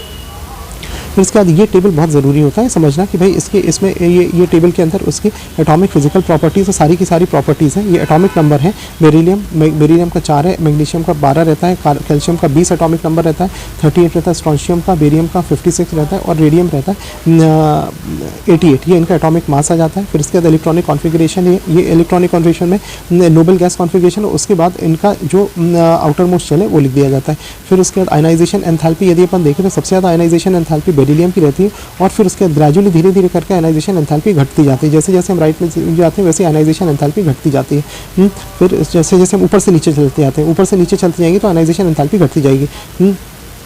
ये आयनाइजेशन एंथैल्पी 1 है। फिर उसके बाद ऐसे ही ट्रेंड आयनाइजेशन एंथैल्पी 2 के अंदर आता है। फिर इसके बाद आता है हाँ मेटालिक रेडियस है। यदि आप ऊपर से नीचे जाओगे तो रेडियस क्या हो जाएगा, ग्रेजुअली धीरे धीरे करके रेडियस आपका बढ़ता जाएगा। मेटालिक रेडियस ऊपर से नीचे जाएंगे, जैसे जैसे शेल्स ऐड होते जाएंगे वैसे वैसे आपका, जैसे ऊपर से आप नीचे जाओगे वैसे इंक्रीज होता जाएगा। फिर उसके बाद आयनिक रेडियस भी वैसे ही इंक्रीज होता जाता है, जैसे आप ऊपर से नीचे जाओगे तो आयनिक रेडियस ऊपर से नीचे जा रहे हैं और आयनिक रेडियस बढ़ता जाता है। अब इसके बाद आता है मेल्टिंग पॉइंट और बॉइलिंग पॉइंट डिफर करते हैं, दोनों की प्रॉपर्टीज थोड़ी सी डिफर करती हैं। आप डेंसिटी यदि देखें तो डेंसिटी ग्रेजुअली धीरे धीरे करके क्या होता है, इनिशियली कम होती है, फिर उसके बाद बढ़ना चालू हो जाती है density. Standard electron electron potentials जो होते हैं ये स्टैंडर्ड इलेक्ट्रोड या इलेक्ट्रोड पोटेंशियल कहते हैं, और ये लिथोस्फीयर के अंदर इसका परसेंटेज है, ठीक है, इन सब का परसेंटेज इन दी अकरेंस और इन द लिथोस्फीयर। जैसे जैसे ये जैसे रेडॉन है, रेडियम, ये रेडॉन है, रेडियम बहुत ही रेयर होता है। फिर उसके बाद बाकी सब चीज़ें धीरे धीरे करके थोड़ी मोर और लेस कॉमन रहती है। बेरिलियम बहुत अनकॉमन है, बेरिलियम रेयर रहता है, लेकिन बेरियम जो होता है वो थोड़ा ज़्यादा कॉमन रहता है। तो मोस्ट कॉमन जो रहता है वो आ जाएगा बेरियम रहता है।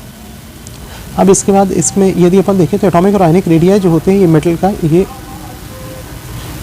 एटॉमिक और ionic radii alkaline earth metal का सिमिलर होता है टू दैट ऑफ, हाँ, जैसा अपन ने ग्रुप 1 में पढ़ा था कॉरस्पॉन्डिंग एल्कली मेटल्स वैसे ही पढ़ा था। सेम पीरियड में जैसा होता है ये ऊपर से लेके नीचे तक क्या होता है कि सेम पीरियड के अंदर जैसे जैसे आप न्यूक्लियर चार्ज बढ़ता जाएगा इन एलिमेंट्स का, वैसे वैसे क्या होता है कि आयनिक और रेडियस भी बढ़ता जाता है। इंक्रीजिंग एटॉमिक नंबर के साथ साथ ये आयनिक और एटॉमिक रेडियस भी बढ़ता जाता है।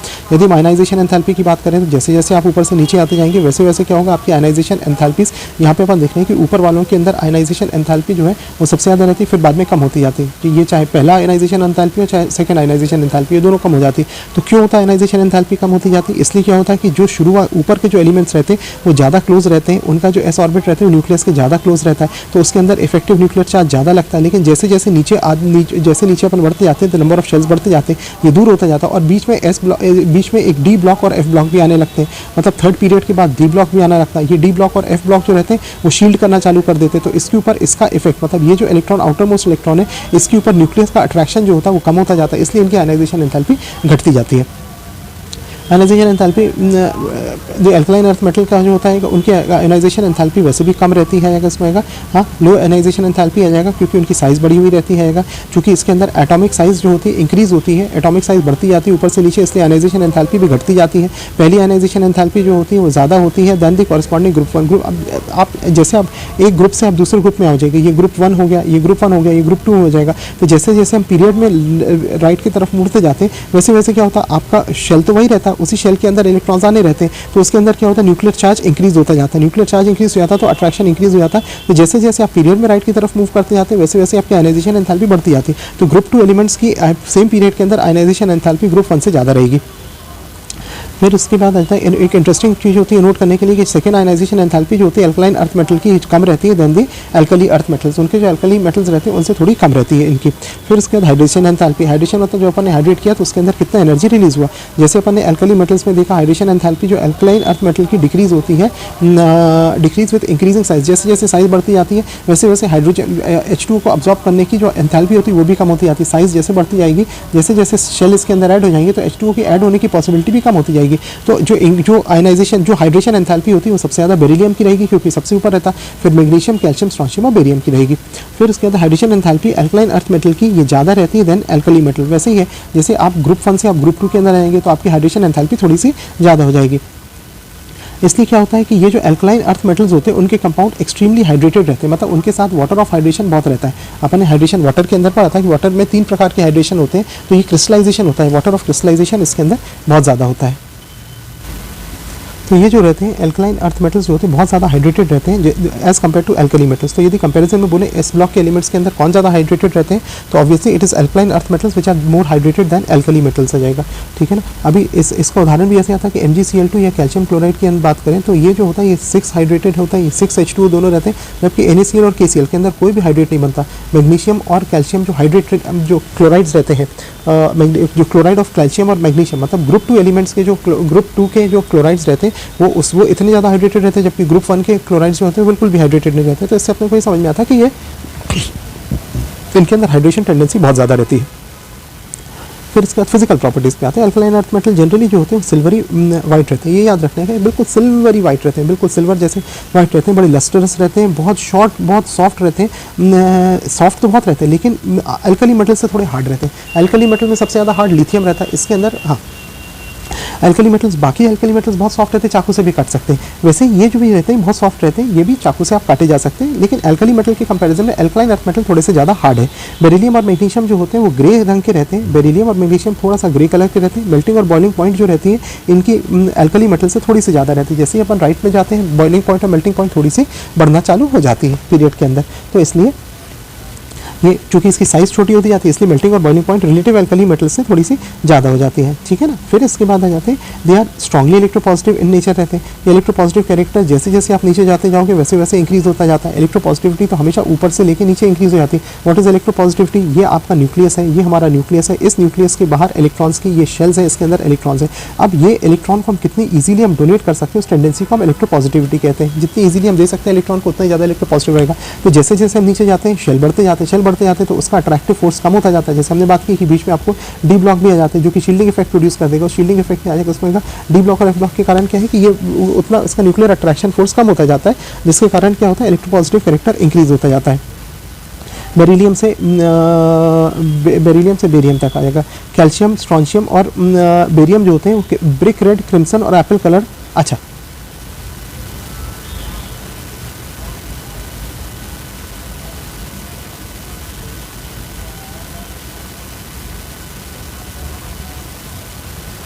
ये हो गया इलेक्ट्रोपॉजिटिव।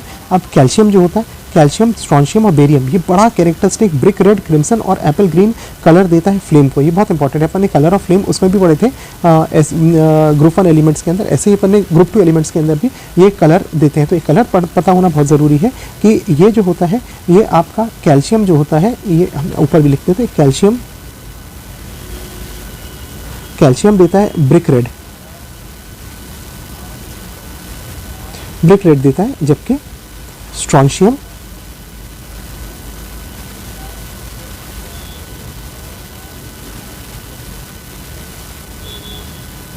ये क्रिम्सन देता है, स्ट्रॉन्शियम, और बेरियम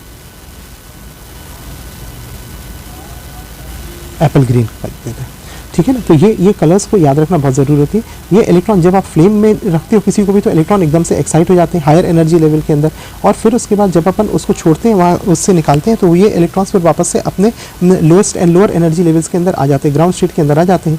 हाँ, अभी ग्राउंड स्टेट के अंदर आने के कारण एनर्जी जो एमिट होती है वो विजिबल लाइट के रूप में एमिट होती है। जो इलेक्ट्रॉन्स होते हैं बेरिलियम और मैग्नीशियम के अंदर ये बहुत स्ट्रांगली बाउंड रहते हैं, इसलिए इतना एक्साइट नहीं हो पाते। तो ऊपर के दो जो एलिमेंट्स रहते हैं वो फ्लेम टेस्ट नहीं दे पाते, बेरिलियम नहीं दे पाता है और बेरिलियम और मैग्नीशियम जो होते हैं ये फ्लेम टेस्ट नहीं दे पाते हैं पॉजिटिवली। बेरिलियम और मैग्नीशियम फ्लेम टेस्ट नहीं दे पाते हैं तो क्योंकि वो एक्साइट नहीं हो पाते, लेकिन बाकी ये 3 दे पाते हैं। कैल्शियम जो होता है वो ब्रिक रेड दे देता है, जबकि स्ट्रॉन्शियम जो होता है वो क्रिम्सन रेड दे देता है, और बेरियम जो होता है वो एप्पल ग्रीन कलर देता है। तो ये अपने को याद रखना बहुत जरूरी है, इसके ऊपर सवाल आएंगे। Hence these elements do not impart any colour आएगा to be flame. The flame test आएगा for calcium, strontium and barium is hopeful. उससे क्या होता है कि आप डिटेक्ट कर सकते हैं क्वालिटेटिव एस्टिमेशन से, फ्लेम फोटोमेट्री से। इसमें फ्लेम फोटोमेट्री करते हैं, फ्लेम के अंदर जब आप मेटल को रखते हैं और जो कलर निकलता है उसको फ्लेम फोटोमेट्री कहते हैं। उससे अपन बता सकते हैं कि भाई कौन सा एलिमेंट है। एल्कलाइन अर्थ मेटल, जैसे कि एल्कली मेटल्स बहुत जैसे एल्कली मेटल बिहेव करते हैं वैसे ही वो बहुत ज़्यादा उनकी इलेक्ट्रिकल कंडक्टिविटी और थर्मल कंडक्टिविटी रहती है, ठीक है ना, जो कि टिपिकल कैरेक्टरिस्टिक होती है मेटल की। मेटल हमेशा metals are highly electrically conductive, बहुत अच्छे कंडक्टर्स रहते हैं इलेक्ट्रिसिटी के, और थर्मल कंडक्टिवनेस भी उनकी बहुत ज़्यादा रहती है। बात करते हैं इनकी केमिकल प्रॉपर्टीज़ की। यदि अपन एल्कलाइन अर्थ मेटल्स की अपन बात करें तो केमिकल प्रॉपर्टीज़ में हम बात करें तो एल्कलाइन अर्थ मेटल जो होते हैं वो कम रिएक्टिव रहते हैं than alkali metals. Alkali metals की रिएक्टिविटी देखें तो एल्कली मेटल्स में रिएक्टिविटी सोडियम सबसे ज़्यादा रिएक्टिव रहता है, फिर सोडियम, पोटेशियम, इस तरीके से रिएक्टिविटी बढ़ती है। सबसे ऊपर वाला लिथियम की रिएक्टिविटी सबसे कम रहती है, और ओवरऑल ग्रुप 1 एलिमेंट्स बहुत ज़्यादा रिएक्टिव रहते हैं। यदि हम ग्रुप 2 की बात करें तो as compare to group 1, group 2 कम रिएक्टिव रहते हैं। द रिएक्टिविटी ये एलिमेंट्स जो होती है उनकी इंक्रीज होती है गोइंग डाउन द ग्रुप। ऐसा ही एल्कली मेटल्स में भी होता है कि जैसे आप ऊपर से नीचे जाते हो तो वैसे उनकी रिएक्टिविटी बढ़ती जाती है। अभी एयर और वाटर के साथ इसकी रिएक्टिविटी देखें तो बेरिलियम जो होगा और मैग्नीशियम जो होता है, बेरिलियम और मैग्नीशियम ये दोनों काइनेटिकली इनर्ट रहते हैं ऑक्सीजन के लिए। मतलब आप एयर में ऐसे ही मैग्नीशियम को छोड़ दो और ऐसे ही बेरिलियम को छोड़ दो तो एयर के साथ आमतौर पर रिएक्ट नहीं करते, ना पानी के साथ, हाँ ठीक है ना, पानी के साथ भी रिएक्ट नहीं करेंगे क्योंकि एक लेयर बना दे, ऑक्साइड की लेयर अपने ऊपर बना लेते हैं। जैसे आपने ये एक बेरिलियम का, ये आपने बेरिलियम लिया, ये बेरिलियम लिया, या आपने मैग्नीशियम लिया, इन दोनों को आपने एयर के ऊपर रख दिया, ऐसा एक बार लिया, इसको एयर में ऊपर रख दिया तो एक ऑक्साइड की इसके ऊपर एक फिल्म चढ़ जाएगी, एक फिल्म जैसी ऑक्साइड की एक फिल्म चढ़ जाएगी, और वो ऑक्साइड की फिल्म इसके ऊपर फिर रिएक्ट करने के लिए रिएक्ट करने ही नहीं देगी। लेकिन यदि आपने पाउडर कर दिया बेरिलियम को और उसको बर्न किया ब्रिलियंटली, आपने उसको बर्न कर दिया तो फिर उसके बाद वो एकदम से ब्रिलियंटली बर्न होता है, उसके साथ वो ऑक्साइड दे देता है BeO, या नाइट्रोजन के एयर के अंदर दो ही चीज़ें होती है, एयर के अंदर मैक्सिमम कॉन्सेंट्रेशन या तो नाइट्रोजन की होती है या ऑक्सीजन की होती है, तो या तो नाइट्राइड बनेगा या ऑक्साइड बनेगा, तो बेरिलियम का ऑक्साइड बन जाता है या फिर Be3N2 बन जाता है, ठीक है ना, Be3N2 बन जाता है। ऑक्सीजन का ऑक्सीडेशन नंबर 2 होता है, बेरिलियम का 2 होता है, दोनों की वैलेंसी +2 -2 के कारण Be हो जाता है, और नाइट्रोजन का 3 होता है और बेरिलियम का 2 होता है, तो Be3N2 ये कंपाउंड बन जाएगा। मैग्नीशियम जो होता है वो ज़्यादा इलेक्ट्रोपॉजिटिव रहता है, हाँ, तो वो बर्न करता है बिल्कुल डैजलिंग ब्राइट लाइट के साथ, जिससे MgO बनाता है। अभी MgO का यदि याद है अपने को, तो अपन जब महताब को जलाते हैं बिजली फटाकों में, महताब जो चलता है वो बेसिकली वो मैग्नीशियम की ही लड़ी रहती है जिसको अपन आग लगा के जलाते हैं, और उसको यदि अपन जलाते हैं तो ब्रिलियंट सिल्वरी वाइट लाइट आपको मिलती है, तो दैट इज MgO फॉर्मेशन। दूसरी चीज़ मैग्नीशियम जो होता है वो अब आग में ब्रिलियंट Mg3N2 भी बना देता है।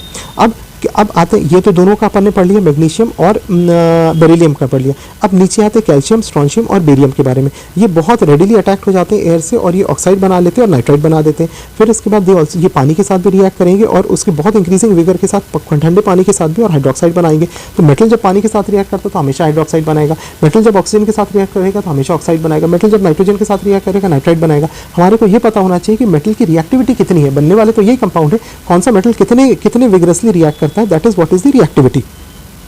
अब अपन हेलोजेंस के साथ यदि अपन रिएक्शन की बात करें तो हेलोजेंस के साथ जितने भी अल्कलाइन अर्थ मेटल होते हैं वो हेलोजेंस के साथ कंबाइन करते हैं गर्म टेम्परेचर पे, और उसके बाद हैलाइड बनाते हैं। अभी ये जो मेटल है, ये मेटल क्या करेगा, ये कंबाइन करेगा X2 के साथ, क्योंकि इसकी वैलेंसी, मेटल की वैलेंसी 2 है, ग्रुप 2 है, इसकी वैलेंसी 2 है, तो ये दो मॉलिक्यूल्स के साथ कंबाइन करेगा और MX2 बना देगा। ये इसका जनरल फॉर्मूला है, ये MX2 बना देते हैं। अब ये MX2 जो होता है ये फ्लोरीन, क्लोरीन, ब्रोमीन, आयोडीन हो जाता है।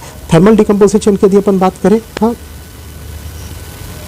Ammonium beryllium fluoride is best route for preparation of BeF2। अब ये हमारे को यदि अब इसमें हम यदि बात करें मेटल मतलब बेरिलियम लिया और हमने फ्लोराइड की बात की, तो मेटल फ्लोराइड मतलब बेरिलियम फ्लोराइड यदि आपको बनाना है तो स्पेसिफिकली बेरिलियम फ्लोराइड को बनाने के लिए हमारे पास ये सबसे अच्छा जरिया होता है NH4BeF4। NH4 ट्वाइस BeF4 जो है इसको अपन ने गर्म किया, और गर्म करने से ये BeF2 बेरिलियम फ्लोराइड में कन्वर्ट हो जाता है। BCl2 आ जाएगा इसमें, BCl2 तो आराम से ऑक्साइड से कन्वर्ट हो जाता है। ऑक्साइड के साथ कैल्शियम, आपने बेरिलियम ऑक्साइड ले लिया, बेरिलियम ऑक्साइड को कोक और क्लोरीन के साथ रखा, आपने क्लोरिक को आपने उसको कार्बन में रखा और क्लोरीन के साथ रखा और उसको गर्म किया। हमें पता है कि सारे के सारे एलिवेटेड टेम्परेचर्स पे होंगे, तो ये अपन ने एलिवेटेड टेम्परेचर लिखा इसके अंदर, तो ये BCl2 बन जाएगा और कार्बन मोनोऑक्साइड बन जाएगा, ठीक है ना, कार्बन मोनोऑक्साइड बन जाता है। कार्बन इसका ऑक्सीजन ले लेता है, कार्बन इसको रिड्यूस कर देता है, क्लोरीन इससे ऐड हो जाता है। फिर इसके बाद एक Coke is a reducing agent. हमारे को बहुत अच्छे से पता है, मेटलर्जी में हम पढ़ते हैं कि Coke is a very strong reducing agent. अब रिएक्टिविटी टुवर्ड्स हाइड्रोजन, जितने भी एलिमेंट्स होते हैं बेरिलियम को छोड़ दो, ये सारे के सारे हाइड्रोजन के साथ कंबाइन करते हैं और हाइड्राइड बनाते हैं। हमें पता है कि हाइड्रोजन के साथ कोई भी चीज़ रिएक्ट करके हाइड्राइड बनाएगी। अब बेरिलियम तो है भाई अल्कलाइन अर्थ मेटल है नहीं, तो वो जो है उसका रिएक्शन हमेशा थोड़ी सी उसकी प्रॉपर्टीज डिफरेंट रहेंगी नॉर्मल उससे। बेरिलियम सो ये बनाते हैं हाइड्राइड, और हाइड्राइड का फॉर्मूला MH2 रहेगा। अब यदि बेरिलियम हाइड्राइड बनाना है, नॉर्मली जो होता है कि सारे के सारे इजीली रेडिली हाइड्रोजन के साथ कंबाइन करते हैं, पर बेरिलियम आसानी से हाइड्रोजन के साथ कंबाइन नहीं करता है हाइड्राइड बनाने के लिए। तो बेरिलियम हाइड्राइड बनाते कैसे हैं, बेरिलियम क्लोराइड लिया, ये अपन ने जो बेरिलियम क्लोराइड बनाया था उस बेरिलियम क्लोराइड को लिया और बेरिलियम क्लोराइड को LiAlH4 के साथ रिएक्ट किया। LiAlH4 हमने ये पढ़ा है ग्रुप 1 के अंदर कि it is the strongest reducing agent that we know. Lithium aluminium hydride is the strongest reducing agent. तो क्या कर देगा, तुरंत इसको रिड्यूस कर देगा, इसके अंदर बेरिलियम में से क्लोरीन निकाल देगा और इसको कन्वर्ट कर देगा BH2 के अंदर, फिर लिथियम क्लोराइड बन जाएगा और एल्यूमिनियम क्लोराइड बन जाएगा। सो इस तरीके से ये हमारा, हाँ, ये अपन इसको हाइड्रोजन के साथ रिएक्ट कर सकते हैं। हाइड्रोजन के बाकी सारे तो इजीली कर सकते हैं, बेरिलियम के साथ थोड़ी परेशानी होती है, वो भी लिथियम एल्यूमिनियम हाइड्राइड के साथ जब रिएक्ट करते हैं तो BH2 LiCl और AlCl3 बना देता है।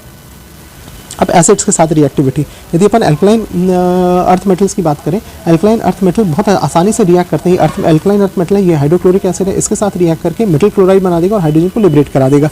सो ये बेसिकली क्या होता है, ये alkaline earth metal readily react with the acids liberating the hydrogen. यदि हमको ये याद है तो हमारे को ये भी याद होगा कि हाइड्रोजन के जो चैप्टर पढ़ा था उसमें हाइड्रोजन की फॉर्मेशन के अंदर यही पढ़ा था कि मेटल्स डिस्प्लेस कर देते हैं हाइड्रोजन को एसिड्स में से। तो एक तो ये तरीका था प्रिपरेशन ऑफ हाइड्रोजन का। दूसरा अपन ने रिडॉक्स रिएक्शंस के अंदर भी पढ़ा था कि रिडॉक्स रिएक्शन के अंदर भी बहुत सारे ऐसे मेटल्स होते हैं जो पानी के साथ रिएक्ट करते हैं या फिर एसिड्स के साथ रिएक्ट करके हाइड्रोजन को लिबरेट कर देते हैं।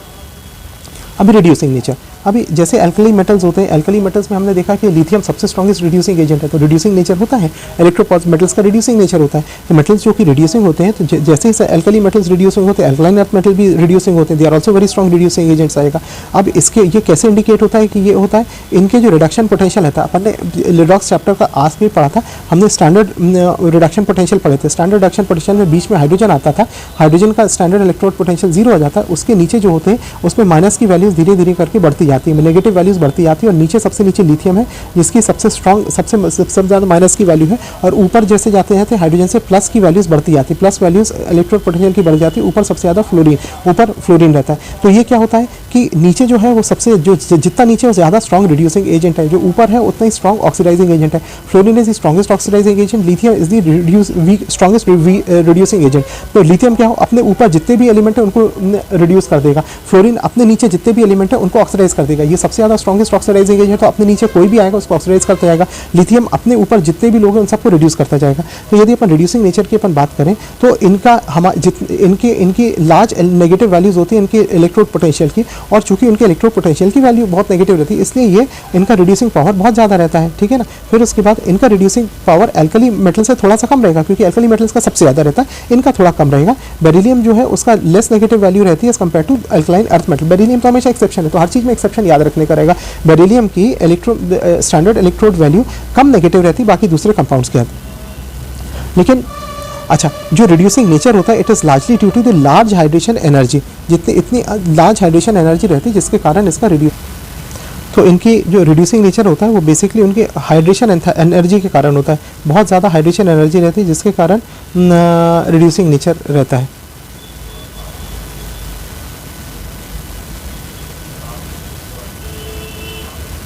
अभी लिक्विड अमोनिया के अंदर जो उसके सॉल्यूशंस बनते हैं वो कैसे बनते हैं, आपने मेटल ले लिया और फिर उसके बाद आप लिक्विड अमोनिया लिया, लिक्विड अमोनिया के साथ मिला के, जैसे अपन एल्कली मेटल्स की अपन बात करते हैं, एल्कलाइन अर्थ मेटल भी डिजॉल्व हो जाते हैं लिक्विड अमोनिया के अंदर और डीप ब्लू ब्लैक सॉल्यूशंस बना देते हैं जिनको जो अमोनिएटेड आयंस कहलाते हैं, ठीक है ना। ये अमोनिएटेड अलग अलग प्रकार के अमोनिएटेड आयंस बनते हैं जो कि डीप ब्लू ब्लैक रहते हैं। डीप, ये याद रखने का रहेगा, ये डीप ब्लू ब्लैक कलर के सॉल्यूशंस बना देते हैं जब हम इनको लिक्विड अमोनिया के अंदर डिजॉल्व करते हैं। तो alkaline earth metal liquid ammonia के अंदर डिजॉल्व करके कुछ मेटल कॉम्प्लेक्सेस बना देते हैं या अमोनिएटेड आयंस बना देते हैं, इनको अपन अमोनिएटेड आयंस कहते हैं। ये अमोनिएटेड आयंस जो होते हैं ये ब्लू ब्लैक कलर के होते हैं, ठीक है ना। और इसके बाद यदि आपने ये सॉल्यूशंस, ये अमोनिएट के जो सॉल्यूशंस होते हैं उनसे आप इसको रिकवर कर सकते हैं, ठीक है ना, मेटल, हाँ, अमोनिएट्स को रिकवर कर सकते हैं। अभी यूजेस की अपन बात करें तो बेरिलियम जो होता है उसको अपन यूज़ करते हैं अलॉयज पे बनाने में, बेरिलियम को अलॉय के फॉर्मेशन में यूज़ करते हैं। कॉपर और बेरिलियम अलॉय जो होता है उसको अपन बहुत ज़्यादा हाई स्ट्रेंथ स्प्रिंग बनाने के यूज़ में आते हैं। कॉपर के साथ जब अपन बेरिलियम को मिलाते हैं तो एक हाई स्ट्रेंथ स्प्रिंग बनती है, उसके अंदर आ जाता है। मेटल बेरिलियम जो होता है वो एक्सरे ट्यूब की विंडो, जो एक एक्सरे मशीन होती है उसके अंदर एक ट्यूब होता है, एक्सरे ट्यूब होता है, उस एक्सरे ट्यूब की विंडोज़ को बनाने के अंदर काम आता है। ये बेरिलियम का यूज़ हो गया। तो बेरिलियम के क्या दो यूज़ हो गए, पहला अलॉय बनाने के काम में आ गया, दूसरा आपका हाई स्ट्रेंथ स्प्रिंग बनाने के काम में आ गया, और तीसरा आ जाएगा एक्सरे ट्यूब्स बनाने के काम में आ गया। मैग्नीशियम की यदि अपन बात करें तो मैग्नीशियम पहली चीज़ तो अलॉय बनाता है, एल्यूमिनियम, जिंक और मैग्नीज के साथ, टिन के साथ, ये बहुत सारे अलॉय बनाता है। फिर उसके बाद ये जो होते हैं इसके अलॉयज ये बहुत हल्के होते हैं, इसलिए एयरक्राफ्ट के कंस्ट्रक्शन में यूज़ होते हैं। मैग्नीशियम का जो पाउडर होता है, मैग्नीशियम का पाउडर, इसको अपन रिबन, जिसको महताब कहते हैं, पाउडर या रिबन, इसको अपन फ्लैश पाउडर के रूप में यूज़ कर सकते हैं, बल्ब के रूप में यूज़ कर सकते हैं, इंसेंडरी बॉम्ब्स के रूप में यूज़ कर सकते हैं, सिग्नल्स के रूप में यूज़ करते हैं, क्योंकि वो बिल्कुल एक ब्राइट लाइट देता है। तो सिग्नल हो गया, बॉम्ब हो गया, आप बल्ब हो गया, फ्लैश पाउडर हो गया, इन सब के रूप में यूज़ होता है। फिर उसके बाद मैग्नीशियम का ऑक्साइड, मैग्नीशियम, फिर सस्पेंशन होगा मैग्नीशियम हाइड्रोक्साइड का, जब अपन ने MgOH होल ट्वाइस लिया उसको पानी के अंदर डाला, जिसको मिल्क ऑफ मैग्नीशियम कहते हैं। मैग्नीशियम हाइड्रोक्साइड का MgOH होल ट्वाइस को पानी के अंदर मिला, इसको मिल्क ऑफ मैग्नीशियम कहते हैं। इसको अपन पेट के अंदर एंटासिड के रूप में यूज़ करते हैं। डाइजीन करके एक शीशी आती है, that is milk of magnesia, उसके अंदर एंटासिड्स की प्रॉपर्टी रहती है, वो पेट की एसिडिटी को, ये अल्कालाइन रहता है और पेट की एसिडिटी में जो एसिड रहती है उसको न्यूट्रलाइज करते जाते हैं। मैग्नीशियम कार्बोनेट की हम बात करें, MgCO3, ये जो रहता है it is an ingredient of toothpaste. हाँ, कैल्शियम जो होता है, अब ये मैग्नीशियम के यूजेस अपन ने देख लिए सारे के सारे। मैग्नीशियम अलॉय के काम में आता है, एयरक्राफ्ट के कंस्ट्रक्शन के अंदर आता है। पाउडर जो होता है फ्लैशिंग वॉशिंग के काम में आता है। फिर उसके बाद मिल्क ऑफ मैग्नीशिया एंटासिड्स के काम में आता है और मैग्नीशियम कार्बोनेट टूथपेस्ट के बनने के काम में आता है। फिर अपन कैल्शियम की बात करें, कैल्शियम जो होता है दूसरे मेटल्स के एक्सट्रैक्शन के अंदर आता है, हाँ, फ्रॉम ऑक्साइड्स, ये इंपॉर्टेंट है। कैल्शियम जो होता है मेटलर्जी के अंदर बहुत यूज़ होता है। फिर उसके बाद जो कि ऐसे मेटल्स जो कि कार्बन से रिड्यूस नहीं हो सकते, कार्बन से जो रिड्यूस नहीं हो सकते उनको फिर अपन कैल्शियम से रिड्यूस कराते हैं, तो मेटलर्जी के अंदर इसका यूज़ होता है कैल्शियम का। फिर कैल्शियम और बेरियम के जो मेटल्स होते हैं चूँकि वो ऑक्सीजन के साथ रिएक्टिव रहते हैं और नाइट्रोजन के साथ रिएक्ट करते हैं एलिवेटेड टेम्परेचर्स के कारण, तो ये इसको यूज़ करते हैं अपन एयर को रिमूव करने के लिए। वैक्यूम ट्यूब बनाते हैं, उस वैक्यूम ट्यूब के अंदर से एयर को यदि रिमूव करना है तो हम कैल्शियम और बेरियम को, हाँ, कैल्शियम और बेरियम को यूज़ करते हैं। फिर अगला आता है रेडियम। रेडियम सॉल्ट जो होते हैं रेडियोथेरेपी में यूज़ होते हैं। कैंसर के ट्रीटमेंट के अंदर जो मशीन्स होती है रेडियोथेरेपी मशीन, उसके अंदर रेडियम का इस्तेमाल करते हैं जिससे रेडिएशन बीम अपन देते हैं।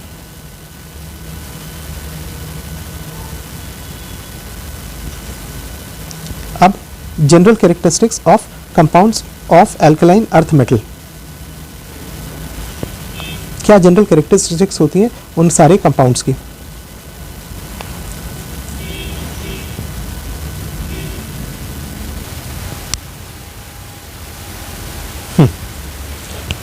जनरल कैरेक्टरिस्टिक्स पे आते हैं compound of alkaline earth metal. अभी जनरल कैरेक्टरिस्टिक्स क्या होती है, पहले अपन जनरल कैरेक्टरिस्टिक एक बार समझ लेंगे कि क्या जनरल कैरेक्टरिस्टिक होती है सारे ग्रुप एलिमेंट्स की, फिर उसके बाद इंडिविजुअल वेरिएशंस जो है वो समझ लेंगे तो हो जाएगा ग्रुप 2।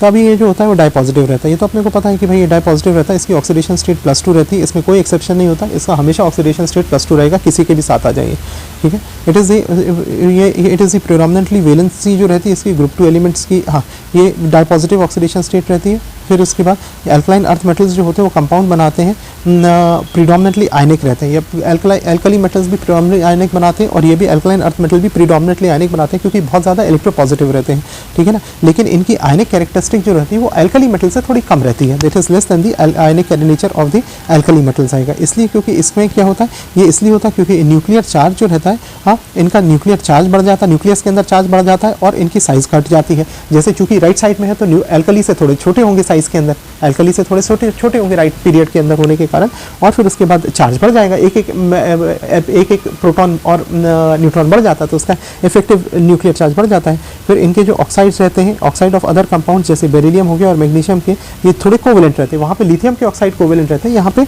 बेरिलियम और मैग्नीशियम के ऊपर के दो कोवेलेंट ज़्यादा रहते हैं then those which are form by, जो नीचे वाले रहते हैं वो हेवियर रहते हैं, हेवियर और लार्जर ज़्यादा आयनिक रहेंगे, ऊपर वाले जो छोटे रहेंगे वो ज़्यादा कोवेलेंट रहेंगे। तो कैल्शियम, स्ट्रॉन्शियम और बेरियम जो रहेंगे वो ज़्यादा आयनिक बनाएंगे। इन जनरल जो कैरेक्टरिस्टिक्स हैं वो हम देखते हैं, उनके ऑक्साइड्स और हाइड्रोक्साइड की क्या कैरेक्टरिस्टिक्स होती हैं। भाई अल्कलाइन अर्थ मेटल्स जो होते हैं वो ऑक्सीजन के अंदर, अपन ऑक्सीजन के अंदर जब उनको बर्न करते हैं तो वो मोनोऑक्साइड बना देते हैं। ऑक्सीजन का हमेशा ऑक्सीजन का ऑक्सीडेशन स्टेट इन जनरल -2 रहता है, ग्रुप 2 एलिमेंट्स का +2 रहता है, तो MgO MO का मेटल और ऑक्सीजन का MO बनेगा। फिर उसके बाद एक्सेप्ट BeO जिसका rock salt which except for BeO के एक्सेप्शन के अंदर रॉक सॉल्ट स्ट्रक्चर रहता है, ठीक है ना। ये पूरा का पूरा मोनोऑक्साइड बन जाते हैं। बेरिलियम जो होता है, बेरिलियम ऑक्साइड एसेंशियली कोवेलेंट रहता है, ठीक है ना। बेरिलियम ऑक्साइड जो रहता है वो कोवेलेंट रहता है। एंथैल्पी ऑफ फॉर्मेशन जो होती है इन ऑक्साइड्स की बहुत ज़्यादा रहती है, इसलिए ये बहुत स्टेबल रहते हैं हीट के लिए। जब एंथैल्पी ऑफ फॉर्मेशन उनको बनने के अंदर बहुत ज़्यादा एनर्जी दी जाती है जिससे वो बनते हैं, तो उनको तोड़ने पर भी उतनी ही ज़्यादा एनर्जी दी जाएगी तब वो टूटेंगे। तो हीट के लिए उतनी हीट देना जरूरी है, जितनी उससे कम हीट दोगे तो नहीं टूटेंगे, इसलिए वो स्टेबल हो जाते हैं। फिर बेरिलियम ऑक्साइड जो रहता है वो एम्फोटेरिक रहता है, जबकि ऑक्साइड्स अदर एलिमेंट के होते हैं आयोनिक इन नेचर रहते हैं। ये बेरिलियम ऑक्साइड एम्फोटेरिक रहता है, बाकी सारे के सारे आयनिक रहते हैं। अब यदि अपन ऑक्साइड्स की बात करें, all these oxides except beryllium oxide basic रहते हैं in nature. Metallic oxides basic रहते हैं, नॉन मेटालिक ऑक्साइड्स एसिडिक रहते हैं। बेरिलियम एक्सेप्शन, इसलिए बेरिलियम बेसिक नहीं रहेगा, बाकी सारे के सारे बेसिक रहते हैं। तो ये कुछ कॉन्सेप्ट्स हैं जो हमारे को हमेशा याद रखने पड़ेंगे कि जो मेटालिक ऑक्साइड्स रहते हैं वो बेसिक रहते हैं। मेटालिक ऑक्साइड जब भी आपने पानी में डाला तो आपको हाइड्रोक्साइड बना देंगे, ठीक है। ये पानी के साथ रिएक्ट करके ही स्पेरिंगली सॉल्युबल हाइड्रोक्साइड्स बना देते हैं। इनकी जो सॉल्युबिलिटी होती है, जो थर्मल स्टेबिलिटी रहती है और बेसिक कैरेक्टर जो होता है हाइड्रोक्साइड्स का, ये ऊपर से लेकर नीचे तक जब अपन मुड़ते हैं तो बढ़ता जाता है। पानी में सॉल्युबिलिटी बढ़ती जाती है, जैसे जैसे आप ऊपर से नीचे जाओगे वैसे वैसे ज़्यादा सॉल्युबल रहेगा, वैसे वैसे उसकी थर्मल कंडक्टिविटी बढ़ती आएगी और वैसे ही वैसे उससे उसका बेसिक स्ट्रक्चर भी बढ़ता जाएगा। फिर इसके बाद आ जाएगा उसमें आएगा यदि अपन मैग्नीशियम से अपन बेरियम की अपन बात करें तो मैग्नीशियम का कम रहेगा, जबकि बेरियम का सबसे बेरियम हाइड्रोक्साइड का सबसे ज़्यादा रहेगा।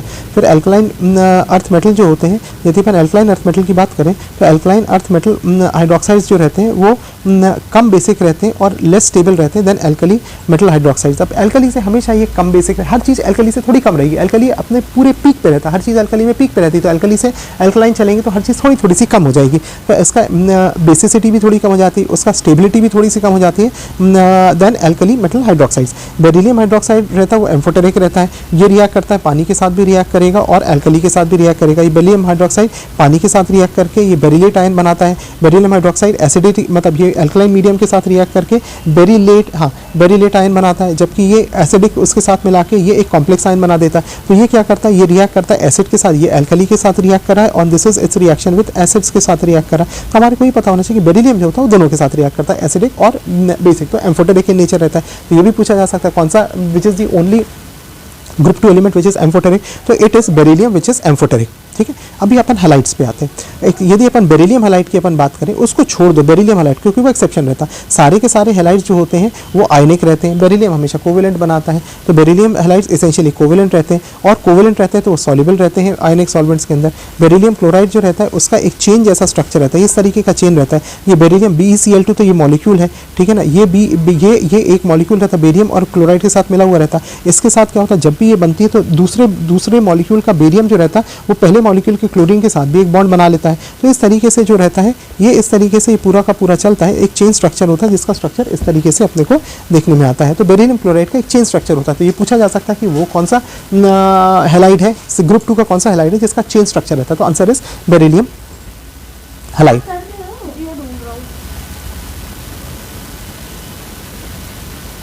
अपन वेपर फेज में बात करें तो वेपर फेज में बेरिलियम क्लोराइड जो होता है ये क्लोरो ब्रिज्ड डायमर बनाता है। यदि अपन ये देखें तो ये क्लोरो ब्रिज्ड डायमर है, क्लोरीन से लिंक होकर ये बेरिलियम क्लोराइड जो होता है, ये बेरिलियम क्लोराइड क्लोरीन के डायमर्स बनता है। ये दोनों मिला रहे हैं तो एक डायमर बन रहा है, ये दोनों मिला रहे हैं तो डायमर बन रहा है। तो एक डायमर बनाने की उसकी टेंडेंसी रहती है, जो कि लीनियर मोनोमर में यदि अपन उसको बहुत हाई टेम्परेचर पर किया तो ये क्लोरीन के बॉन्ड्स टूट जाएंगे। ये जो बॉन्ड्स होते हैं, ये जो बॉन्ड बन रहे हैं, ये डायमर के जो बॉन्ड्स बन रहे हैं वो कुछ समय बाद टूट जाएंगे। यदि इसको गर्म टेम्परेचर में रखा तो ये पूरा का पूरा टूट जाएंगे, ये बॉन्ड्स टूट जाएंगे। तो जिससे क्या होता है, ये मोनोमर में कन्वर्ट हो जाएगा। फिर ये सिंगुलरली ऐसा टूटता रहेगा तो ये बेरियम क्लोराइड के अंदर कन्वर्ट हो जाएंगे। ठीक है, यदि 1200 केल्विन के ऊपर रखा गया। अब ये tendency to form halide hydrates, ये हैलाइड हाइड्रेट्स जो होते हैं, हैलाइड हाइड्रेट मतलब आपने हैलाइड्स बनाया, उसके साथ एक आपका वाटर ऑफ क्रिस्टलाइजेशन अटैच हो गया। वाटर हाइड्रेशन की टेंडेंसी बहुत ज़्यादा एल्कलाइन अर्थ मेटल की होती है, एल्कली की इतनी नहीं होती है, ये अपन ने पहले भी पढ़ा। तो ये जो होता है ये डिक्रीज होती है, ये टेंडेंसी जो होती है जिसमें हाइड्रेशन की टेंडेंसी होती है वो ग्रेजुअली डिक्रीज होती है ऊपर से लेके नीचे।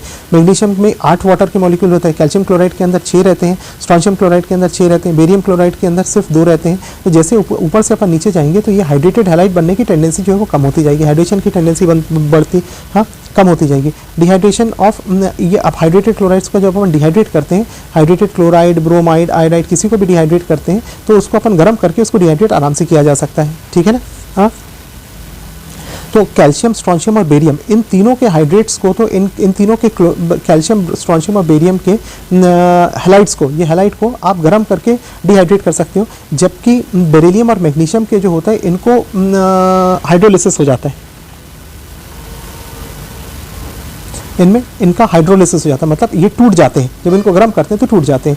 फ्लोराइड जो होते हैं वो कम स्टेबल, कम सॉल्युबल रहते हैं और क्लोराइड देन क्लोराइड्स, ठीक है ना, क्योंकि उसके लैटिस एनर्जी बहुत ज़्यादा रहती है।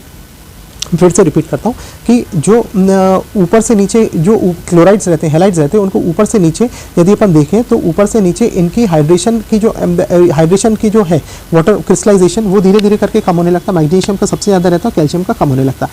अब इसमें जो नीचे वाले हैं चूंकि इसका कम रहता है, इसलिए गर्म करके आप इन तीनों को, कैल्शियम को, स्ट्रोंशियम और बेरियम को गर्म करके इनमें से पानी निकाल सकते हो, ये पानी को निकाल सकते हैं। लेकिन मैग्नीशियम का बहुत ज़्यादा रहता है, मैग्नीशियम को यदि आप गर्म करते हो तो सीधे हाइड्रोलाइज हो जाता है, एक हाइड्रोलिसिस हो जाता है। गर्म करने पर मैग्नीशियम और बेरिलियम के सॉल्ट जो होते हैं वो हाइड्रोलिसिस दिखाने लगते हैं ऑक्सो एसिड्स के अपन सॉल्ट की बात करें तो जो अल्कलाइन अर्थ मेटल है वो ऑक्सो एसिड्स के साथ रिएक्ट करते हैं, इससे सॉल्ट्स बनाते हैं। सॉल्ट में क्या बनाते हैं भाई, एक कार्बोनेट बन सकता है, सल्फेट बन सकता है और नाइट्रेट बन सकता है। ऑक्सो एसिड्स के बारे में हमें पता है कि ऑक्सो एसिड्स क्या होता है। ऑक्सो एसिड्स का मतलब होता है कि ऑक्सो एसिड्स में एक आपका एलिमेंट रहेगा, जैसे H2CO3 है, H2CO3 आपका ऑक्सो एसिड है, या H2SO4 आपका ऑक्सो एसिड है, H2SO4 है। तो अभी क्या होता है, H2CO3 के अंदर ये कार्बन है, ये कार्बन जो रहता है इस कार्बन एटम के साथ, कार्बन एटम्स के साथ OH अटैच रहते हैं। ये जो OH अटैच रहते हैं, इस OH की टेंडेंसी रहती है ऐसे प्रोटॉन देने की, तो इसके कारण एक कार्बन एटम जिसके साथ ऐसे OH अटैच है जिनकी टेंडेंसी आपको प्रोटॉन्स डोनेट करने की है, दूसरा इस कार्बन के साथ आपके साथ एक ऑक्सीजन अटैच है। यदि आप H2CO3 को देखो तो इसके अंदर H के 2 हो जाएगा, कार्बन 1 हो जाएगा और ऑक्सीजन यहाँ पे 2 हो जाएगा और 1 ही हो जाएगा, तो ये फॉर्मूला आ जाता है आपका H2CO3 का। ऐसे ही H2SO4 की अपन बात करें तो एक सल्फर हो जाएगा, सल्फर के साथ आपके OH ग्रुप अटैच हो जाएंगे, हाँ ये आपके OH ग्रुप अटैच हो जाएंगे और यहाँ पे आपका O अटैच हो जाएगा, तो ये हो जाएंगे ये 2 हो गए H2S और O यहाँ पे 2 हो गए। तो ये इस सल्फर के साथ आपका एक ऑक्सीजन भी अटैच है, इस सल्फर के साथ आपके OH अटैच है जो कि आपका H+ डोनेट करने वाला, तो ये ऑक्सो एसिड्स कहलाते हैं। तो जब भी ऑक्सो एसिड के साथ ये अल्कलाइन अर्थ एलिमेंट्स रिएक्ट करते हैं तो ये सॉल्ट बनाते हैं। सॉल्ट में एक कार्बोनेट बनाता है, दूसरा सल्फेट बन सकता है, तीसरा नाइट्रेट बन सकता है। कार्बोनेट जो होता है, अल्कलाइन अर्थ मेटल के कार्बोनेट जो होते हैं वो इनसॉल्युबल होते हैं। कार्बोनेट पता मैग्नीशियम कार्बोनेट हो गया, कैल्शियम कार्बोनेट हो गया, ये पानी के अंदर इनसॉल्युबल होते हैं। अपन ने देखा कैल्शियम कार्बोनेट को पानी में डाला तो तुरंत ही नीचे सेटल हो जाता है, मैग्नीशियम कार्बोनेट को पानी में डालोगे तो तुरंत सेटल हो जाएगा और ये प्रेसिपिटेट हो जाता है बाय एडिशन ऑफ सोडियम या अमोनियम कार्बोनेट। आपने कुछ भी चीज़ को डाला, आपने पानी के अंदर यदि आपने सोडियम कार्बोनेट डाल दिया, सोडियम और ये अमोनियम कार्बोनेट डाला तो तुरंत ही ये पूरा का पूरा नीचे की ये प्रेसिपिटेट हो जाएगा, तुरंत ये पानी में इंसॉल्युबल रहते हैं, प्रेसिपिटेट हो जाते हैं। सॉल्युबिलिटी ऑफ द कार्बोनेट्स पानी के साथ डिक्रीज होती जाती है जैसे जैसे एटॉमिक नंबर मेटल का इंक्रीज हो जाता है, मतलब ऊपर से नीचे जब अपन जाएंगे तो जो मेटल कार्बोनेट्स होते हैं उनकी सॉल्युबिलिटी और कम होती जाती है। जितने भी कार्बोनेट्स होते हैं उनको आप गर्म करोगे तो CO2 निकल जाएगा, कार्बन डाइऑक्साइड इवॉल्व हो जाएगा और ये ऑक्साइड में कन्वर्ट हो जाएंगे। CO3 आपने मैग्नीशियम कार्बोनेट लिया, MgCO3 है, आपने इसको गर्म किया तो इसमें से CO2 निकल गया, तो बचेगा क्या इसके अंदर, जब एक बार CO2 निकल जाएगा तो बचेगा क्या आपका MgO बचेगा, तो ऑक्साइड्स में कन्वर्ट हो जाएंगे तो ऑक्साइड बचेगा। फिर उसके बाद बेरिलियम कार्बोनेट जो होता है वो पूरा का पूरा अनस्टेबल होता है। बेरिलियम कार्बोनेट अनस्टेबल होता है, आप it can be kept only in the atmosphere of CO2, आप उसके CO2 के एटमॉस्फेयर के अंदर रख सकते हो जहाँ पे डिसइंटीग्रेट नहीं हो, नहीं तो ये तुरंत डिसइंटीग्रेट हो जाएगा। और जैसे जैसे आप नीचे बढ़ोगे तो थर्मल स्टेबिलिटी इंक्रीज हो जाती है, कैटायनिक साइज बढ़ती जाती है तो थर्मल स्टेबिलिटी भी कार्बोनेट्स की इंक्रीज होती जाती है। अब अपन बात करते हैं सल्फेट की।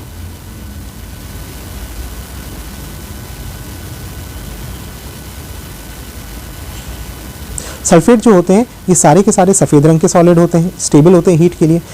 ये बेरिलियम सल्फेट होता है, मैग्नीशियम सल्फेट, ये पानी के अंदर घुल जाते हैं। ये सॉल्युबिलिटी ऊपर से लेके नीचे जैसे अपन चलते हैं वैसे सॉल्युबिलिटी इनकी कम होती जाती है। कैल्शियम सल्फेट की सॉल्युबिलिटी कम होती है, बेरिलियम सल्फेट की और कम हो जाएगी, ठीक है ना। तो इसके कारण क्या होता है कि बेरिलियम सल्फेट और मैग्नीशियम सल्फेट पानी में सॉल्युबल रहते हैं, बाकी सारे सॉल्युबल नहीं रहते हैं। अभी ये जो होता है बेरिलियम और मैग्नीशियम क्यों सॉल्युबल रहते हैं, क्योंकि इसके अंदर हाइड्रेशन एंथैल्पी बहुत ज़्यादा रहती है, ठीक है ना, इसलिए इनके सल्फेट जो रहते हैं वो पानी के अंदर सॉल्युबल होता है। तो हाइड्रेशन एंथैल्पी बहुत ज़्यादा रहती है इसलिए इसके सल्फेट पानी में सॉल्युबल रहते हैं। अब तीसरा सॉल्ट है ऑक्सो एसिड्स के साथ नाइट्रेट। अभी नाइट्रेट जो होता है ये बना हुआ होता है डिसोल्यूशन ऑफ कार्बोनेट के साथ। डाइल्यूट आपने डिजोल्व किया कार्बोनेट को डाइल्यूट नाइट्रिक एसिड के अंदर, किसी भी प्रकार की मेटल कार्बोनेट लिया, आपने मैग्नीशियम कार्बोनेट ले लिया, MgCO3 को आपने HNO3 में मिला दिया, HNO3 मिला दिया, तो HNO3 के मिलाने डाइल्यूट HNO3 को मिलाया तो उसमें क्या हो गया, मैग्नीशियम नाइट्रेट बन जाता है। मैग्नीशियम नाइट्रेट क्रिस्टलाइज बन जाएगा जिसके साथ पानी के मॉलिक्यूल्स अटैच हो जाएंगे, ठीक है ना। मैग्नीशियम मेटल नाइट्रेट बन जाता है, जबकि वेरस मैग्नीशियम का नाइट्रेट जो होता है क्रिस्टलाइज हो जाता है, जबकि बेरियम का नाइट्रेट जो होता है वो एनहाइड्रेट सॉल्ट जैसा क्रिस्टलाइज हो जाता है। अब हमें ये पता है कि मैग्नीशियम के साथ तो हमेशा मैग्नीशियम का वाटर ऑफ हाइड्रेशन बहुत ज़्यादा रहता है, वाटर ऑफ क्रिस्टलाइजेशन बहुत ज़्यादा रहता है, तो उसके साथ चीज़ें पानी अपने आप आ जाता है। जबकि बेरियम जैसे जैसे आप नीचे जाओगे वैसे वैसे वाटर ऑफ क्रिस्टलाइजेशन कम होता जाएगा, तो उनकी पानी की नीड कम होती जाएगी, तो बेरियम के जो नाइट्रेट होते हैं वो एनहाइड्रेट सॉल्ट बनाते थे, जबकि मैग्नीशियम होगा उसके अंदर पानी हमेशा जब करेगा। ये अगेन ये बताता है कि भाई ऊपर से नीचे आप जैसे ऊपर से नीचे चलोगे तो आपकी हाइड्रेट्स बनाने की टेंडेंसी कम होती जाएगी because of increasing size and decreasing hydration enthalpy.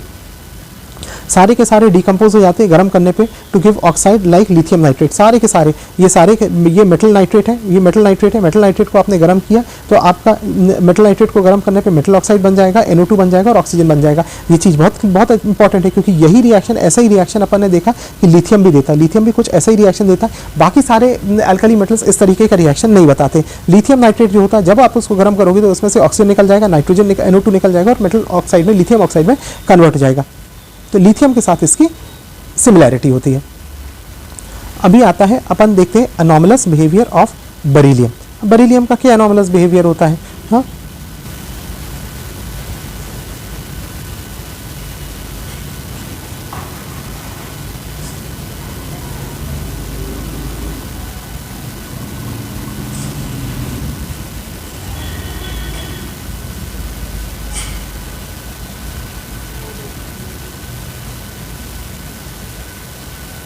S block को लगना है।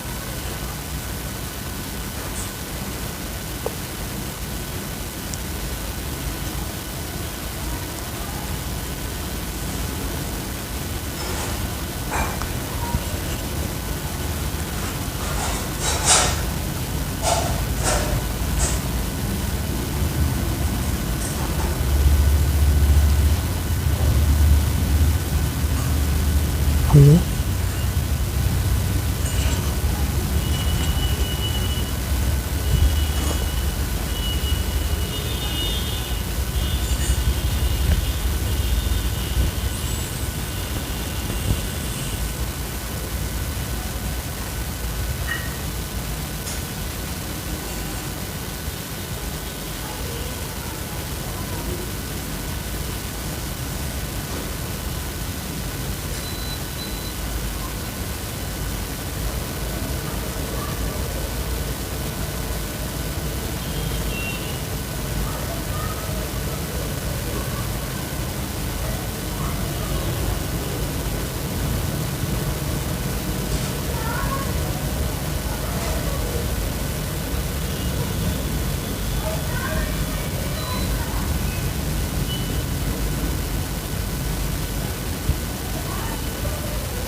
खत्म ही करते हैं।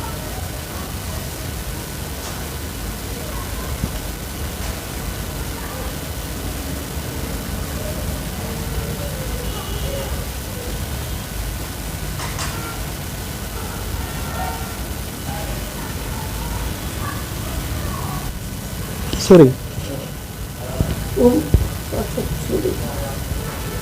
वो दीदी के यहाँ गई थी मैं उसके लिए, कल रात को उसको आए थे ना कन्वर्शन, तो गई उसके यहाँ बोलने के लिए, शटर खुला था और दरवाजे अंदर से बंद था।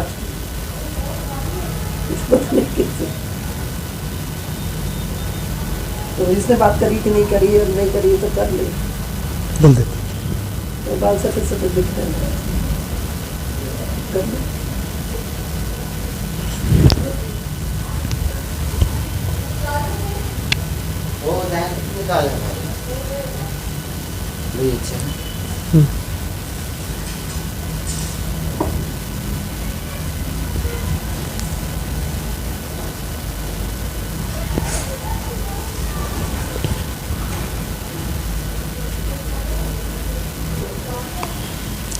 अभी सबसे पहले तो बिल्डिंग मटेरियल के रूप में यूज होता है मार्बल के रूप में, फिर क्विकलाइम को बनाने के काम में आता।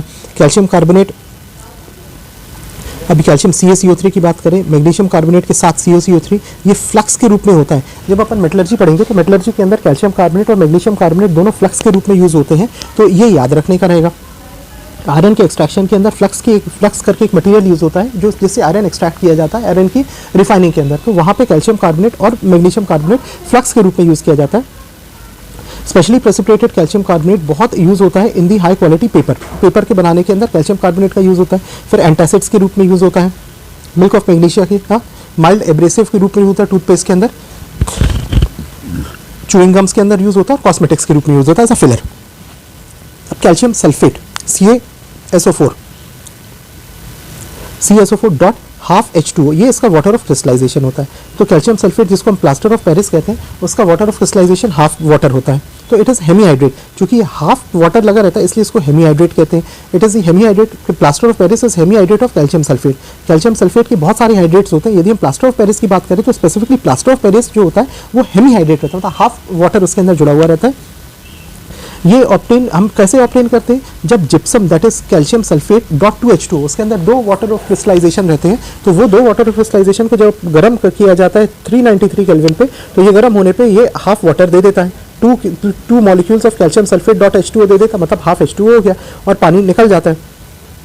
अभी इसको यदि 293 से 393 से और ऊपर गर्म किया, 393 पे गर्म किया तो हमारे को प्लास्टर ऑफ पेरिस मिलता, उसके ऊपर गर्म किया तो ये जो आधा पानी है आधा वाटर पे निकल जाता, फिर उसके बाद कोई भी वाटर ऑफ क्रिस्टलाइजेशन नहीं रहता और फिर एनहाइड्रस कैल्शियम सल्फेट बन जाता है। This is known as dead burnt plaster. It is very important, ये सवाल आता है कि what is dead burnt plaster. वो प्लास्टर जिसके अंदर से पूरा का पूरा पानी निकल गया, तो that is called dead burnt plaster. ये बनता है जब कैल्शियम सल्फेट को 393 केल्विन के ऊपर आप गर्म करते हो। इसकी रिमार्केबल प्रॉपर्टी क्या रहती है, हम सब जानते हैं कि ये सेट हो जाता है पानी के साथ, जब आप डालो तो पानी के साथ ये सेट हो जाता है। इसको पानी के साथ अपने पर्याप्त मात्रा में पानी के साथ मिलाते हैं तो ये प्लास्टिक मास जैसा बना देता है और 10 से 15 मिनट के अंदर यदि जिस शेप में रखोगे उस शेप के अंदर वो ढल जाएगा और बहुत स्ट्रांगली ढल जाता है। कास्ट बनती है जिसको प्लास्टर अपन बोलते हैं। हड्डियों के चोट लगने पर, हड्डियों के टूटने पर जब अपन एक कास्ट डालते हैं प्लास्टर, या जिसको शुद्ध सर्वसामान्य भाषा में बोलते हैं प्लास्टर डालना, तो प्लास्टर इसी को कहते हैं। अब इसके यूजेस क्या हैं, प्लास्टर ऑफ पेरिस के बहुत सारे यूजेस होते हैं। पहला प्लास्टर तो पहला हड्डी तोड़ने में, टूटी हुई हड्डी को जोड़ने में प्रयोग होता है। उसके ऊपर प्लास्टर ऑफ पेरिस का बिल्डिंग मटेरियल, बिल्डिंग इंडस्ट्री के अंदर यूज होता है। छत पे आर्टिफिशियल सीलिंग बनाने में प्लास्टर ऑफ पीओपी की सीलिंग्स बनती हैं, उसके ऊपर प्लास्टर्स के अंदर यूज होता है। फिर जब ऑर्गन टूट जाता है उसके इम्यूलाइज करने के लिए अपन यूज करते हैं। फिर उसके बाद डेंटिस्ट्री में यूज करते हैं, ऑर्नामेंटल वर्क में यूज कर सकते हैं और स्टैचूज की कास्ट को बनाने में या बस्ट को बनाने में इसका उपयोग होता है। अब इंपॉर्टेंट टॉपिक आता है सीमेंट का। अभी सीमेंट बहुत इंपॉर्टेंट बिल्डिंग मटेरियल होता है। इसको पहली बार जो था वो इंग्लैंड में 1824 में जोसेफ एस्पर्डीन ने बनाया था। ये सवाल आता है कि किसने बनाया था, 1824 में जोसेफ एस्पर्डीन ने पहली बार इंग्लैंड में सीमेंट को बनाया था। सीमेंट का आविष्कार कहाँ हुआ था, इंग्लैंड में आविष्कार हुआ था सीमेंट का 1824 में जोसेफ एस्पर्डीन के द्वारा। इसको पोर्टलैंड सीमेंट भी कहते हैं। This is also known as Portland cement. क्यों कहते हैं पोर्टलैंड सीमेंट, क्योंकि ये रिसेंबल करता है वो लाइमस्टोन जो कि आइल ऑफ पोर्टलैंड, इंग्लैंड के अंदर एक जगह है पोर्टलैंड, उस जगह पे जो मार्बल मिलता है, उस जगह जो लाइमस्टोन मिलता है वैसा आपको सीमेंट इस तरीके की दिखती है, इसलिए इसको पोर्टलैंड सीमेंट कहते हैं। फिर अब सीमेंट जो होता है, it is cement is product obtained by combining material rich, एक मटेरियल का कॉम्बिनेशन होता है सीमेंट, जिसमें लाइम रहता है, कैल्शियम ऑक्साइड रहता है और क्ले रहता है, जिसके अंदर इस क्ले के अंदर सिलिका, SiO2 और ऑक्साइड्स रहते हैं, एल्यूमिनियम, आयरन और मैग्नीशियम के। तो सीमेंट इज अ मिक्सचर काहे का, पहली चीज लाइम रहती है, दूसरी चीज कैल्शियम ऑक्साइड रहती है, तीसरी चीज क्ले। क्ले के अंदर क्या रहता है, clay is a compound which is formed of silica, SiO2, oxides of aluminium, iron and magnesium. इतनी सारी चीजें मिला के सीमेंट बनाते हैं। एवरेज कंपोजिशन जो पोर्टलैंड सीमेंट की होती है उसमें कैल्शियम ऑक्साइड 50 to 60% रहता है, ये सबसे ज्यादा, ये कैल्शियम ऑक्साइड का कंटेंट सबसे ज्यादा होता है सीमेंट के अंदर। फिर सिलिका ऑक्साइड का रहता है 20 to 25%, second most important component. फिर एल्यूमिनियम ऑक्साइड का 5 to 10% रहता है, मैग्नीशियम ऑक्साइड, फिर आयरन ऑक्साइड, ये इस तरीके से रहता है। यदि हम गुड क्वालिटी सीमेंट की हम बात करें कि अच्छी क्वालिटी की यदि सीमेंट है तो सिलिका का रेशियो और एल्यूमिनियम का रेशियो 2.5 से 4 के बीच में होना चाहिए। जैसे अभी अपन बात करें सिलिका 20 to 25% और एल्यूमिनियम 5 to 10% रहता है, तो ये देखो तो 5 का 4 times 20 रहता है, 5 का 5 times 25 रहता है और 10 का 2 times 20 रहता है, 10 का 2.5 times ही रहता है। तो 2.5 से 4 times आपका एल्यूमिनियम और सिलिका का कॉम्बिनेशन रहना चाहिए, that is called a good cement. And the ratio of lime CaO to the total oxide of silicon और एल्यूमिनियम जो रहता है और आयरन का, ये जहां तक हो सकता है 2 के, मतलब कैल्शियम ऑक्साइड डबल होना चाहिए, द वॉल्यूम ऑफ या percentage of calcium oxide should be double as compare to oxide of silica, as compare to oxide of aluminium, iron and magnesium. इन सबको मिला लो, इन सबके ऑक्साइड्स के मिलाने के पे जो परसेंटेज आता है उससे डबल आपका कैल्शियम ऑक्साइड का परसेंटेज होना चाहिए। तो ये दोनों चीजें आप सीमेंट को अच्छी क्वालिटी ऑफ सीमेंट बना के रखती हैं।